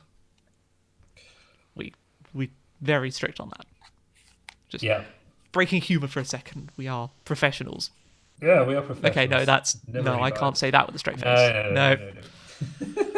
No, 5 seconds left of this match, and still, unfortunately, little movement, but Team CLY there have taken a nice 2 territories, which will give them an additional 4 game points. Very well. That will serve them very well indeed. Up next, I imagine a match which is going to pan out slightly differently to that match. Rather differently, which is we've got Hills Road, team number 1, coming up in match number 28, and they'll be facing off against We Robot. They do robot indeed. Two high-scoring teams. How do you pronounce We Robot? Do you pronounce it as if it's French? What, like robot? I don't know. I have a GCSE in French, and I don't remember any of it. Nous robotons? Let's go with We Robot. Let's go with We Let's Robot. see how they do in 1 second. We Robot are up there in the yellow. They get out, they take a territory, almost matched second for second by Hills Road team number 1. We're going to see the battle for Beeston here. That very quickly flashed yellow there. That's... Oh, now it's definitely yellow, but before it wasn't. We Robot are having none of this. They want it yellow, and they want to be sure. This is going to be a very close match, I think. A lot of robots do... Well, not a lot. There were only 2 robots, but they're doing a lot of things. We Robot ties it up. If they can take this territory, if they can take Badger they take the lead. We Robot there have taken all of the territories in that south left-hand corner, also known as southwest. Moving now behind the Hills Road team. Did you see that? Hills Road almost took the advantage there. almost, but the timing just led it so that they didn't quite get the maximum extent there. Not quite. Yeah, and that territory there is definitely We highly Robot. contested. That's changed state Yeah. 4 times in about 10 seconds. Everyone wants Scarsingford. But We Robot having none of it. Looks like Hills Road are having some difficulties now. We Robot are just cleaning up down there. They take That's Switchstow, they take Banana Nest, they take Hivekirk. There's definitely a nice bit of symmetry there in the pattern of the territories there, with Hills Road currently having 4, which means we Robot have an incredible 9. That's a lot of territories, and we're seeing that robots, even having just been being developed for the last 3 months, are doing really, really well quite in this well. competition. I'm really glad we went for the idea of changing up the game and throwing a non-physical spanner in their works, and at least changing some things with adding some dynamics and maybe taking things away, maybe adding things, Yeah. maybe doing some things. You'll find You'll out find in about out. 20 minutes time. The radar towers have been quite fun. It's obviously it's something you can build. The radar towers are more or less analogous to a system called secondary surveillance radar from aviation, with elements of non-directional beacons in them, which are obviously physically realizable because they are real. But it would be very expensive to build them in a physical competition, because we'd need to build enough to send out to each team to be able to test with. And that's something we can definitely take advantage of in this virtual competition year.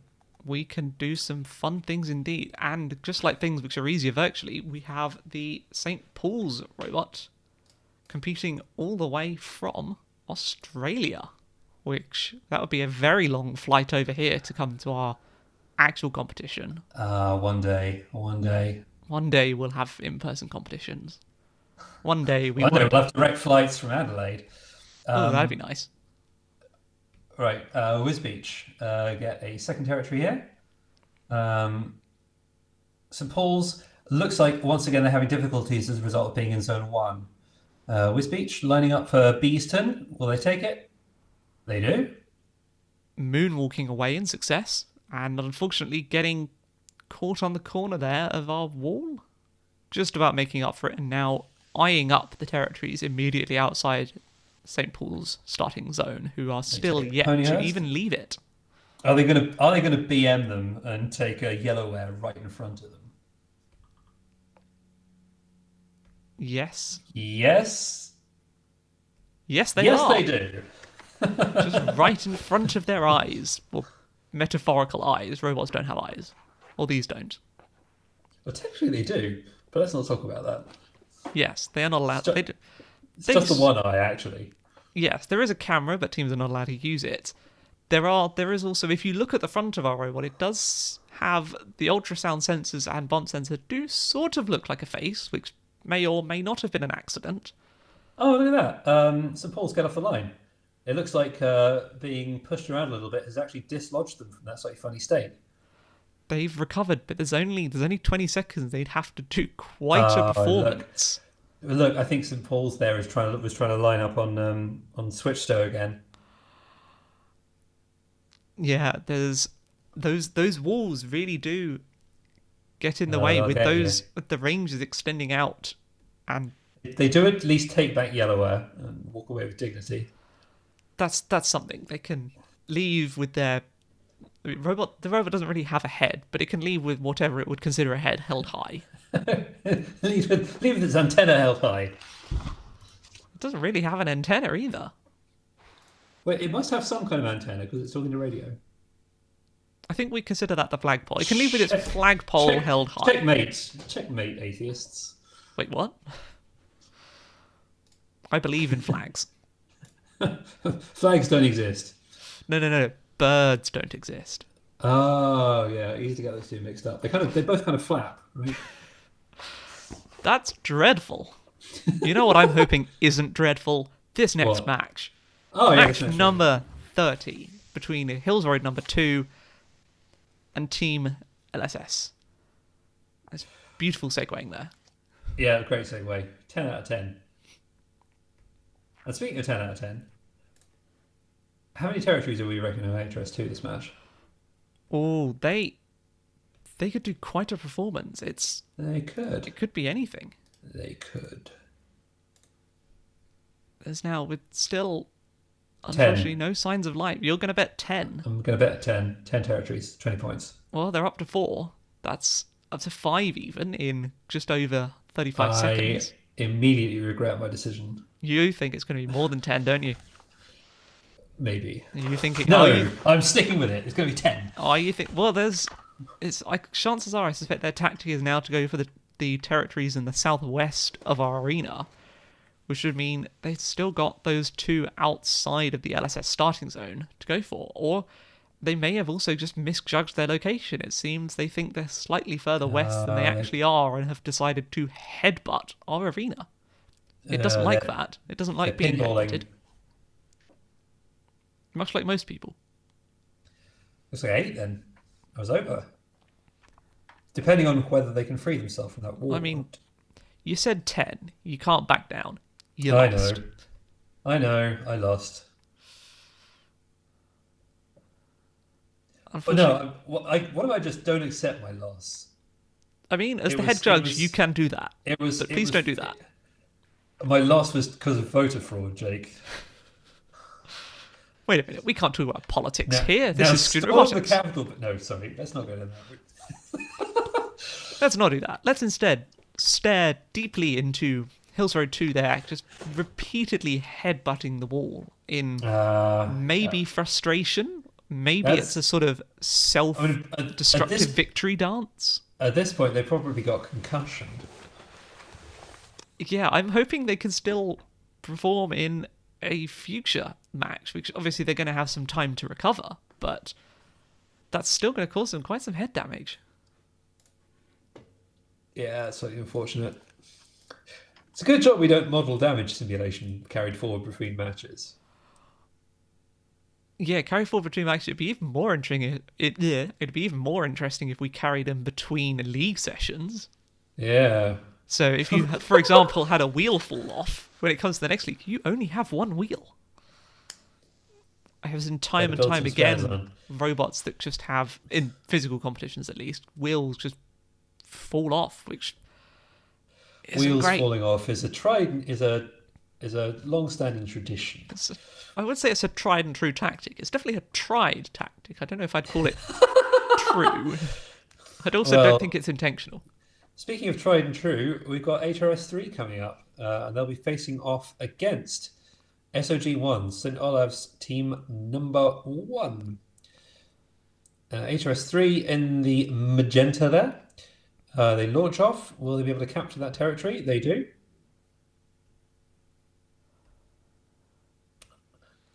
St. Olave's there as well, going for a territory just outside their scoring zone. HRS number 3 there, making it a second. And a third, they take Beeston. They head up towards Ponyhurst. Take that too.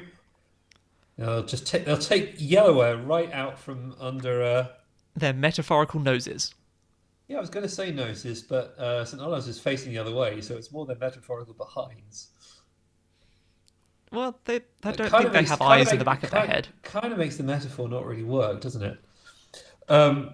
Meanwhile, Hills Road team number 3, they head back towards Beeston, bash the tower a bit just to show who's boss, head down towards Chipping Variable, and will they take it? They do. No, they don't. They don't. Now they do. Now they do. There we go. Jumping the gun there, Mr. Lin. Shush. Faux shame. Will I ever do such a thing? No comment. Maybe I can see into the future, Jake. Maybe that's what it is. Oh no. I'm sequestered to Student Robotics from Minority Report. Ah, that makes sense. Please, if you can see into the future, please don't tell us who wins. Next week's lottery numbers are... please tell us that. Well, no, just tell me. That'd be fine. Okay. So only 10 seconds left of this match. Hills Road 3 not quite got enough time to go for a full house, but they're still, that's 11 or They could get maybe all but even one. making it 12. Not quite. That would have been very Yeah, close. very close, But very close. 11 territories is still quite something, and it appears Yeah, strong since the performance from start of horse that match, racing I there. have become part zebra. Oh, you with your sunshine outside, Jake. It, Yes, it started snowing here a couple of matches ago. that's unfortunate. Yeah, as it turns out, in Britain we do have this thing, this bright glowy thing in the sky called the sun. It does A, exist. a fusion reactor? I wouldn't know anything about that. Where's Mr. Bussy? Oh, yes. Two fusion reactors. That's just greedy, Britain. We don't get any of that out here in Dutchy land. Is the term really Dutchy land? Yeah, that is the technical term. I Not approve this of it. Netherlands crap.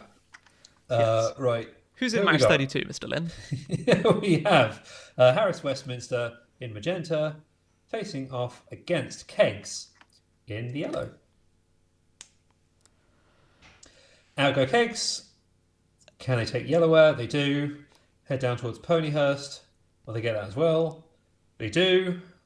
In the meantime, Harris Westminster, they grab their first territory. And the second. So it's now 2-3.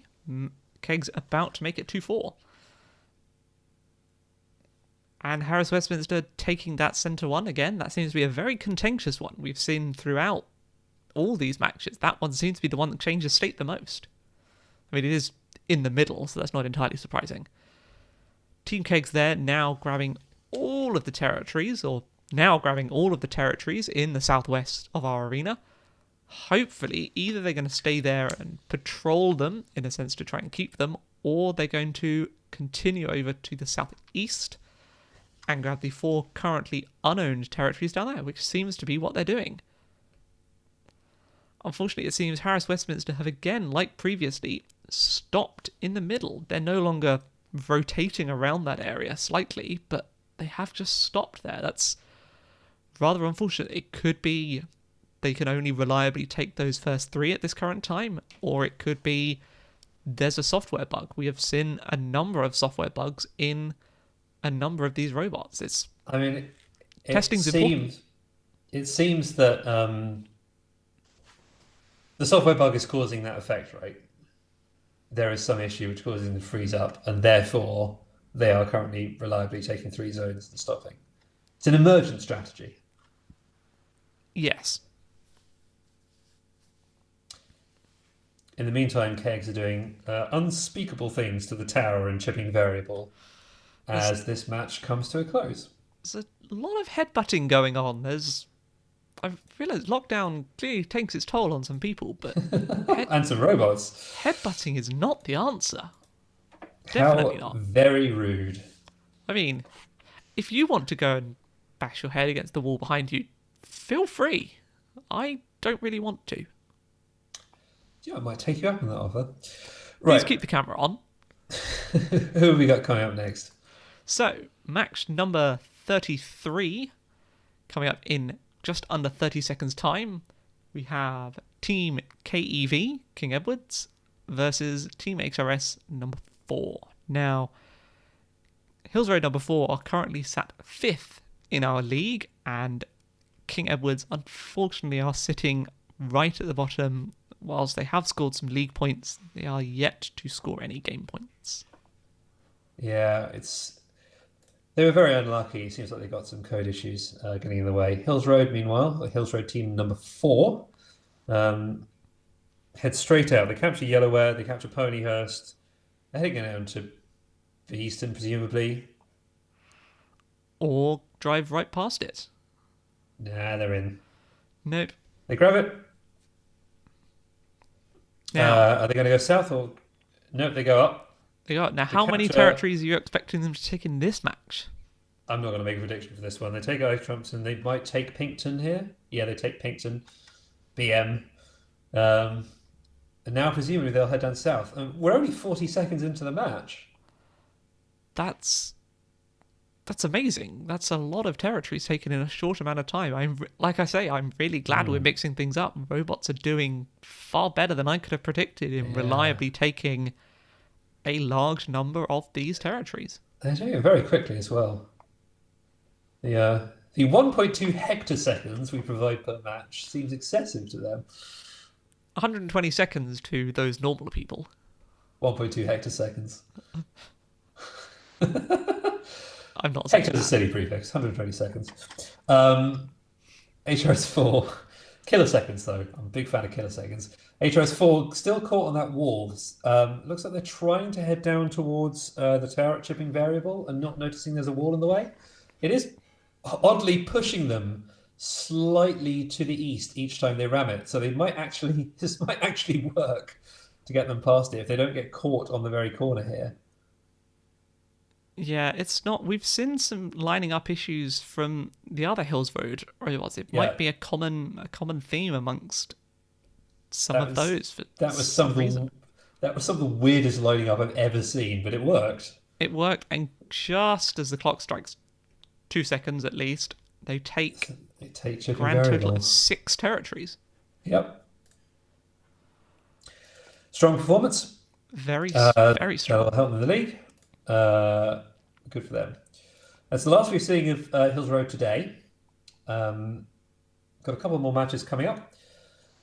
In match number 34, just a minute, we have Barton Peveril, who will be competing in magenta, against Elton, who will be competing in yellow. Elton currently 13th in the league, but with a disproportionately high number of game points. Elton have actually were unlucky in many regards with the teams they faced up against. They are actually performing really pretty well. And Barton Peveril, they've had some difficulties. Hopefully this match works out better for them, particularly since they're starting in zone 0. Elton goes out, they take Yellowware. Barton Pev, out they go. They take Pinkton. Line up, pass it, head down and see if they can take iTrumpet, see if they can get lined up. In the meantime, Elton, unusual misstep for Elton. Possibly a starting zone numbering issue. They've turned right and they're caught in that armpit between the two sections of wall. Armpit, not the most glamorous of term for it, but you know what? I like it. Yeah, it tells the tale, right? Tells you how glamorous it is being stuck there at the very least. Indeed, and Barton Peveril are actually taking in the winning position at the moment here, with 4 points from the greatest extent of their territory. Elton with only 2. Well, unfortunately, it seems at this point the robots aren't all of it's stuck now. Yeah, this doesn't make for an especially climactic penultimate match, but sure. These matches happen every once in a while. It's not the grand final like in 2019, if you remember that, Jake. I do. We had this in a 4-robot match in a final, the grand finals, made for some very, very battered robots from the competition before. It didn't do anything in the grand final. It was very high. Constantly slating them. It was all good. All good. All in jest. All good fun. Right, we've got about 5 seconds to go here.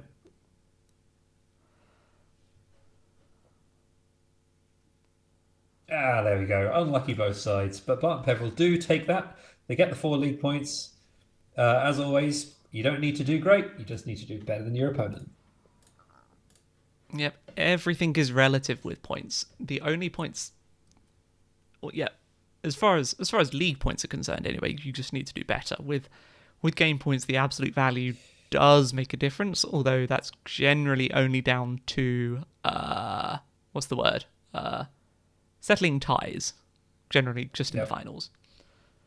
So we have next up for our final match of the day, we have Gymnasium Markt Indersdorf in the magenta, facing off against St. Olave's Grammar School in the yellow. This is going to be a fun match to watch. Now, St. Olave's in yellow did quite well in their first match when they were in that corner. MAI, we've seen do much better when they're starting out in zone 0. They gave a really, really solid performance last time they were in zone 0. Traditionally strong performance, I should say, from Team MAI.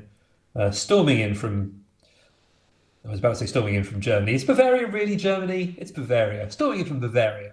It's Germany. It's Bavaria. They take Beeston.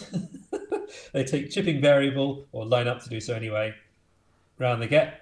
And if they can get off that wall, they'll go and clean up the bottom left. In the meantime, SOG2, St. Olave's Grammar School, team number 2. They go up, they take I Trumperton. They're about to take Picton, the home territory of MAI. May or may not be Germany. They're presumably now going to turn around. If they can do it, head down back towards Beeston. Meanwhile, MAI down in the bottom left corner, down in the southwest. They've taken Oxmouth, they've taken Badgeness. They now take Tall Ship. They head out, hopefully, to go over and repeat that performance on the other side. First up, Scarsingford, just inside. They line up and they take it. They push against the wall. We saw them do this when they took chipping variable. They'll presumably come off now. Reach over, charge in. They're going to be taking these last 3 territories in short order. They get Banana Ness, line up to go north, move in towards Hivekirk. Presumably they'll take that. Their alignment here is really good. They're navigating around this arena like it's not even a problem. And they take Switchstow as well. This is at least creating a nice sort of symmetric pattern with our territories. Unfortunately, not symmetrical in terms of the number of teams, their ownership of territories, but symmetrical patterns I can still appreciate nonetheless. A reliable performance from St. Olave's team number 2 there. Hard to be up against MAI as ever. They're a fantastic team. They never fail to impress. But once last, I should give you an overdue apology to MAI.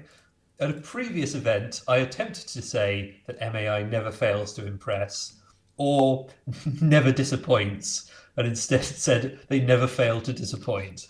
Was not actually what I meant, Team MAI. I think you're terribly good. Sorry about that. And that is all of the matches complete for today. Just waiting for the league to get up to date with match number 35, and we'll be able to give you the final rundown. Some really solid performances today. The Hills Road teams clearly benefiting and being able to practice against each other. I'm sure they're not colluding, but they're just the ability to be able to practice against each other. And of course, they're historically a great team, led by the inimitable Mr. Massey, trustee of student robotics and living legend. And they are doing well as ever. MEI putting in terrific performance. And new team from France, Team We Robot, doing wonderfully today. Very, very impressive performance from them. They've been very, very engaged on Discord. That's been great to see. Kegs, Chelmsford coming in behind them. They've been competing for a long while. Good for them. Harris Westminster, who I believe are a rookie team. They are, yes. Just behind them. So unfortunately, these league schedules are unfortunately only up to date as of match number 34. There are some internal issues going on with our scoring system. They will be live very shortly, but for now, these ones are live out to match 34. So put aside the position of MAI and St. Olave's Grammar School team number 2 in this leaderboard. They're not going to be accurate because they're both missing a match. But the rest we can carry on looking down them. So after them, Wiz Beach had a few issues, but they've still managed to put in a solid performance today. Barton Peveril, a college from my old neck of the woods, just in the very south of Eastleigh. Solid performance, 12 league points and 12 game points. Elton behind them, St Paul's from South Australia. First time they've competed, they get a solid 18 game points overall, giving them 11 league points. Collier's behind them, had some technical difficulties, still get on the board. St Olave's team number 1 behind them. And then, unfortunately, at the bottom, we had King Edward VI and Lawrence Sheriff School, both of whom had technical difficulties which prevented their robots from moving. With having some scoring questions, possibly technical issues, not to be worried about SOG number 2 and about MAI. So don't pay too much attention to their position in the leagues because, as I say, they are both 1 match behind. All in all, I think that was a really, really good first league session, Jake. Yeah, I'm very impressed with quite the level of performance we're getting from in this game from teams who have only been competing in Screen Robotics for about 2 months. We've seen teams reliably collect all of the territories. We've seen them reliably battle over a number of territories in both heated and unheated battles. And whilst, yes, we've seen some non-starters, we've seen some all-round just great performance. So what we're going to do so I've now been told the scores are live from match number 35, and I believe the league table is exactly as it was. Unfortunately, Team MA... Quite, oh no, there we go. MAI move up into position number 6, leapfrogging over Cakes Chelmsford with 14 league points. There are 4 teams with 14 league points, and they are the lowest in the number of game points. That was down to they had some difficulties when starting in zone number 1. It's much better starting in zone number 0. And then Team SOG2, who were in the last match, St Olave's Grammar School, team number 2, they are now in 15th place in the league with 9 league points, breaking the tie against their colleagues in SOG1, St Olave's Grammar School number 1, by the number of game points. Yes, so now we're going to lead on from the nice drama that is the first league session onto a moment which I'm hoping has a little bit shrouded in even more mystery as to team's performance, which is quite what is the next game going to look like? Lead almost unveiled it too early. Yes, what does module number 2 look like? So, as we've said before, after each league session, the game will change very slightly, apart from the final league session, which is changing it immediately before the competition would be considered a, quote, a dick move. So we ain't going to do that.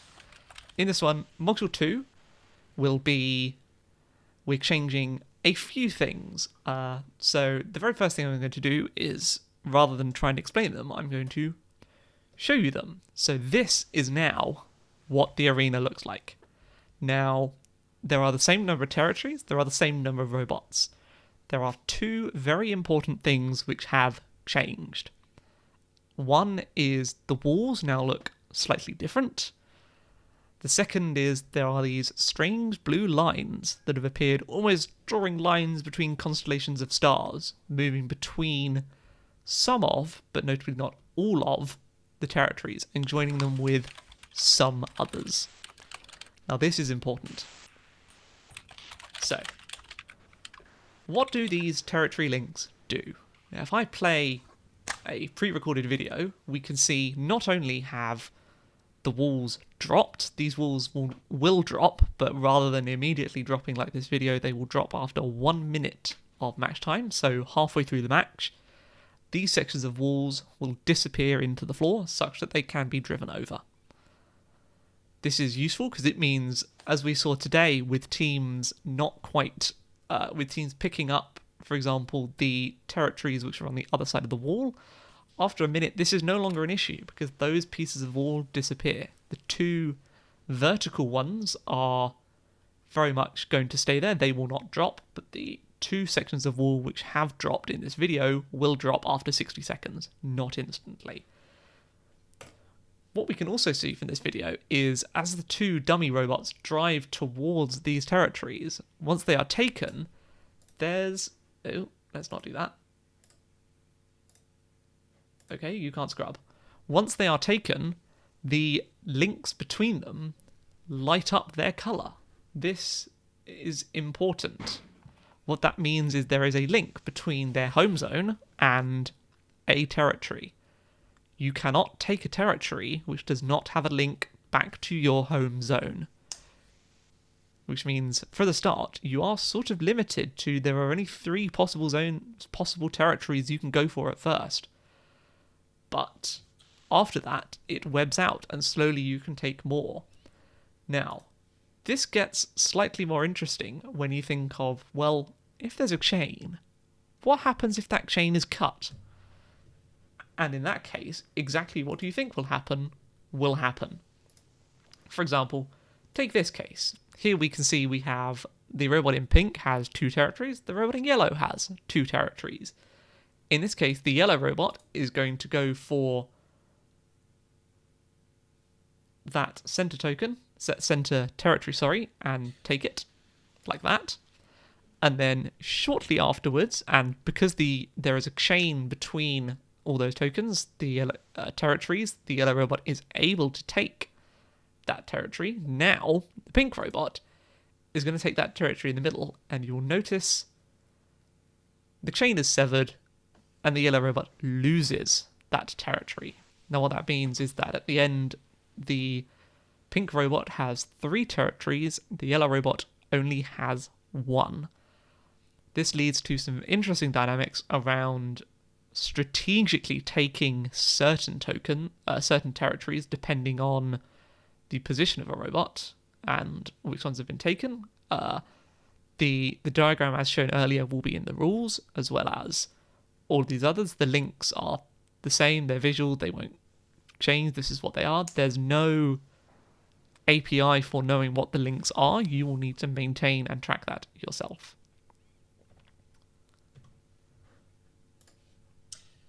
So, Raiders of the Lost Ark Module 2. These rules will be live soon. We've intentionally thought we're going to hold them back a bit, so they will be live. We're expecting probably Monday morning. We will make sure that they are announced very, very publicly everywhere on social media, in our Discord, and by email. Once they're out, please read them. The rules have been changed in their entirety. We've not added a separate section for Module 2. It's best to read all the rules again, make sure you are familiar with them, make sure you follow them, because fundamentally, Raiders of the Lost Ark Module 2 is now the game for Student Robotics 2021. And of course, these will all be live in our documentation on Monday. Along with an updated simulator. On Monday. Any questions? Yes, questions. Questions.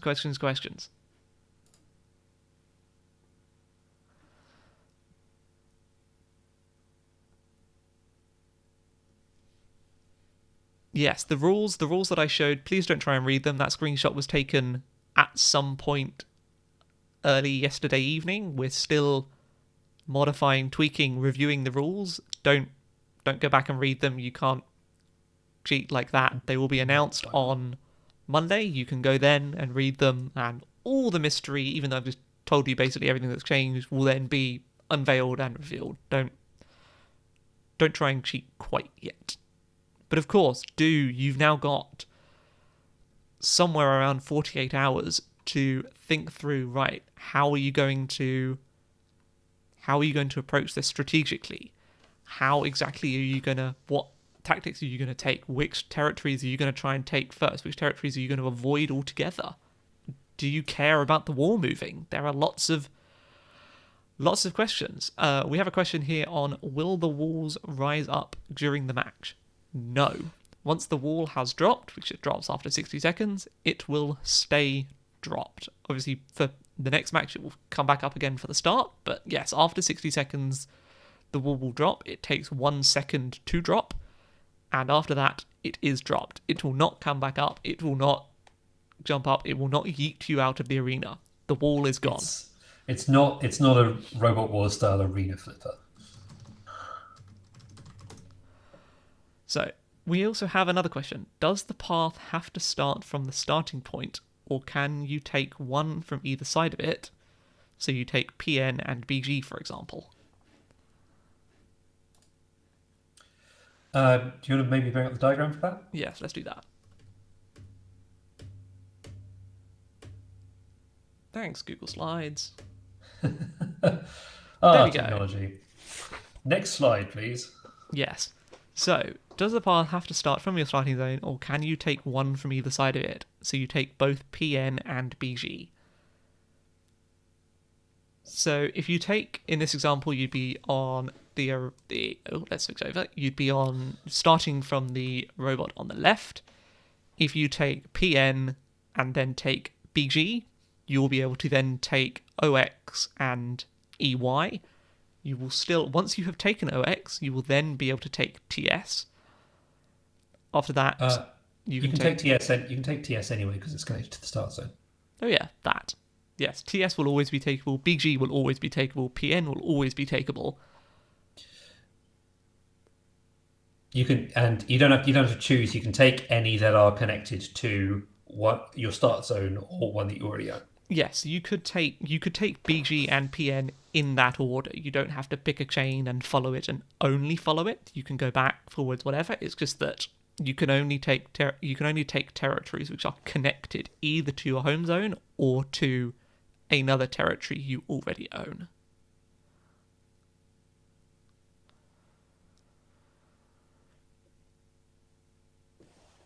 Still very, very light on the question front at the moment, which Yes, I think is yes, good you just too. explained it very well.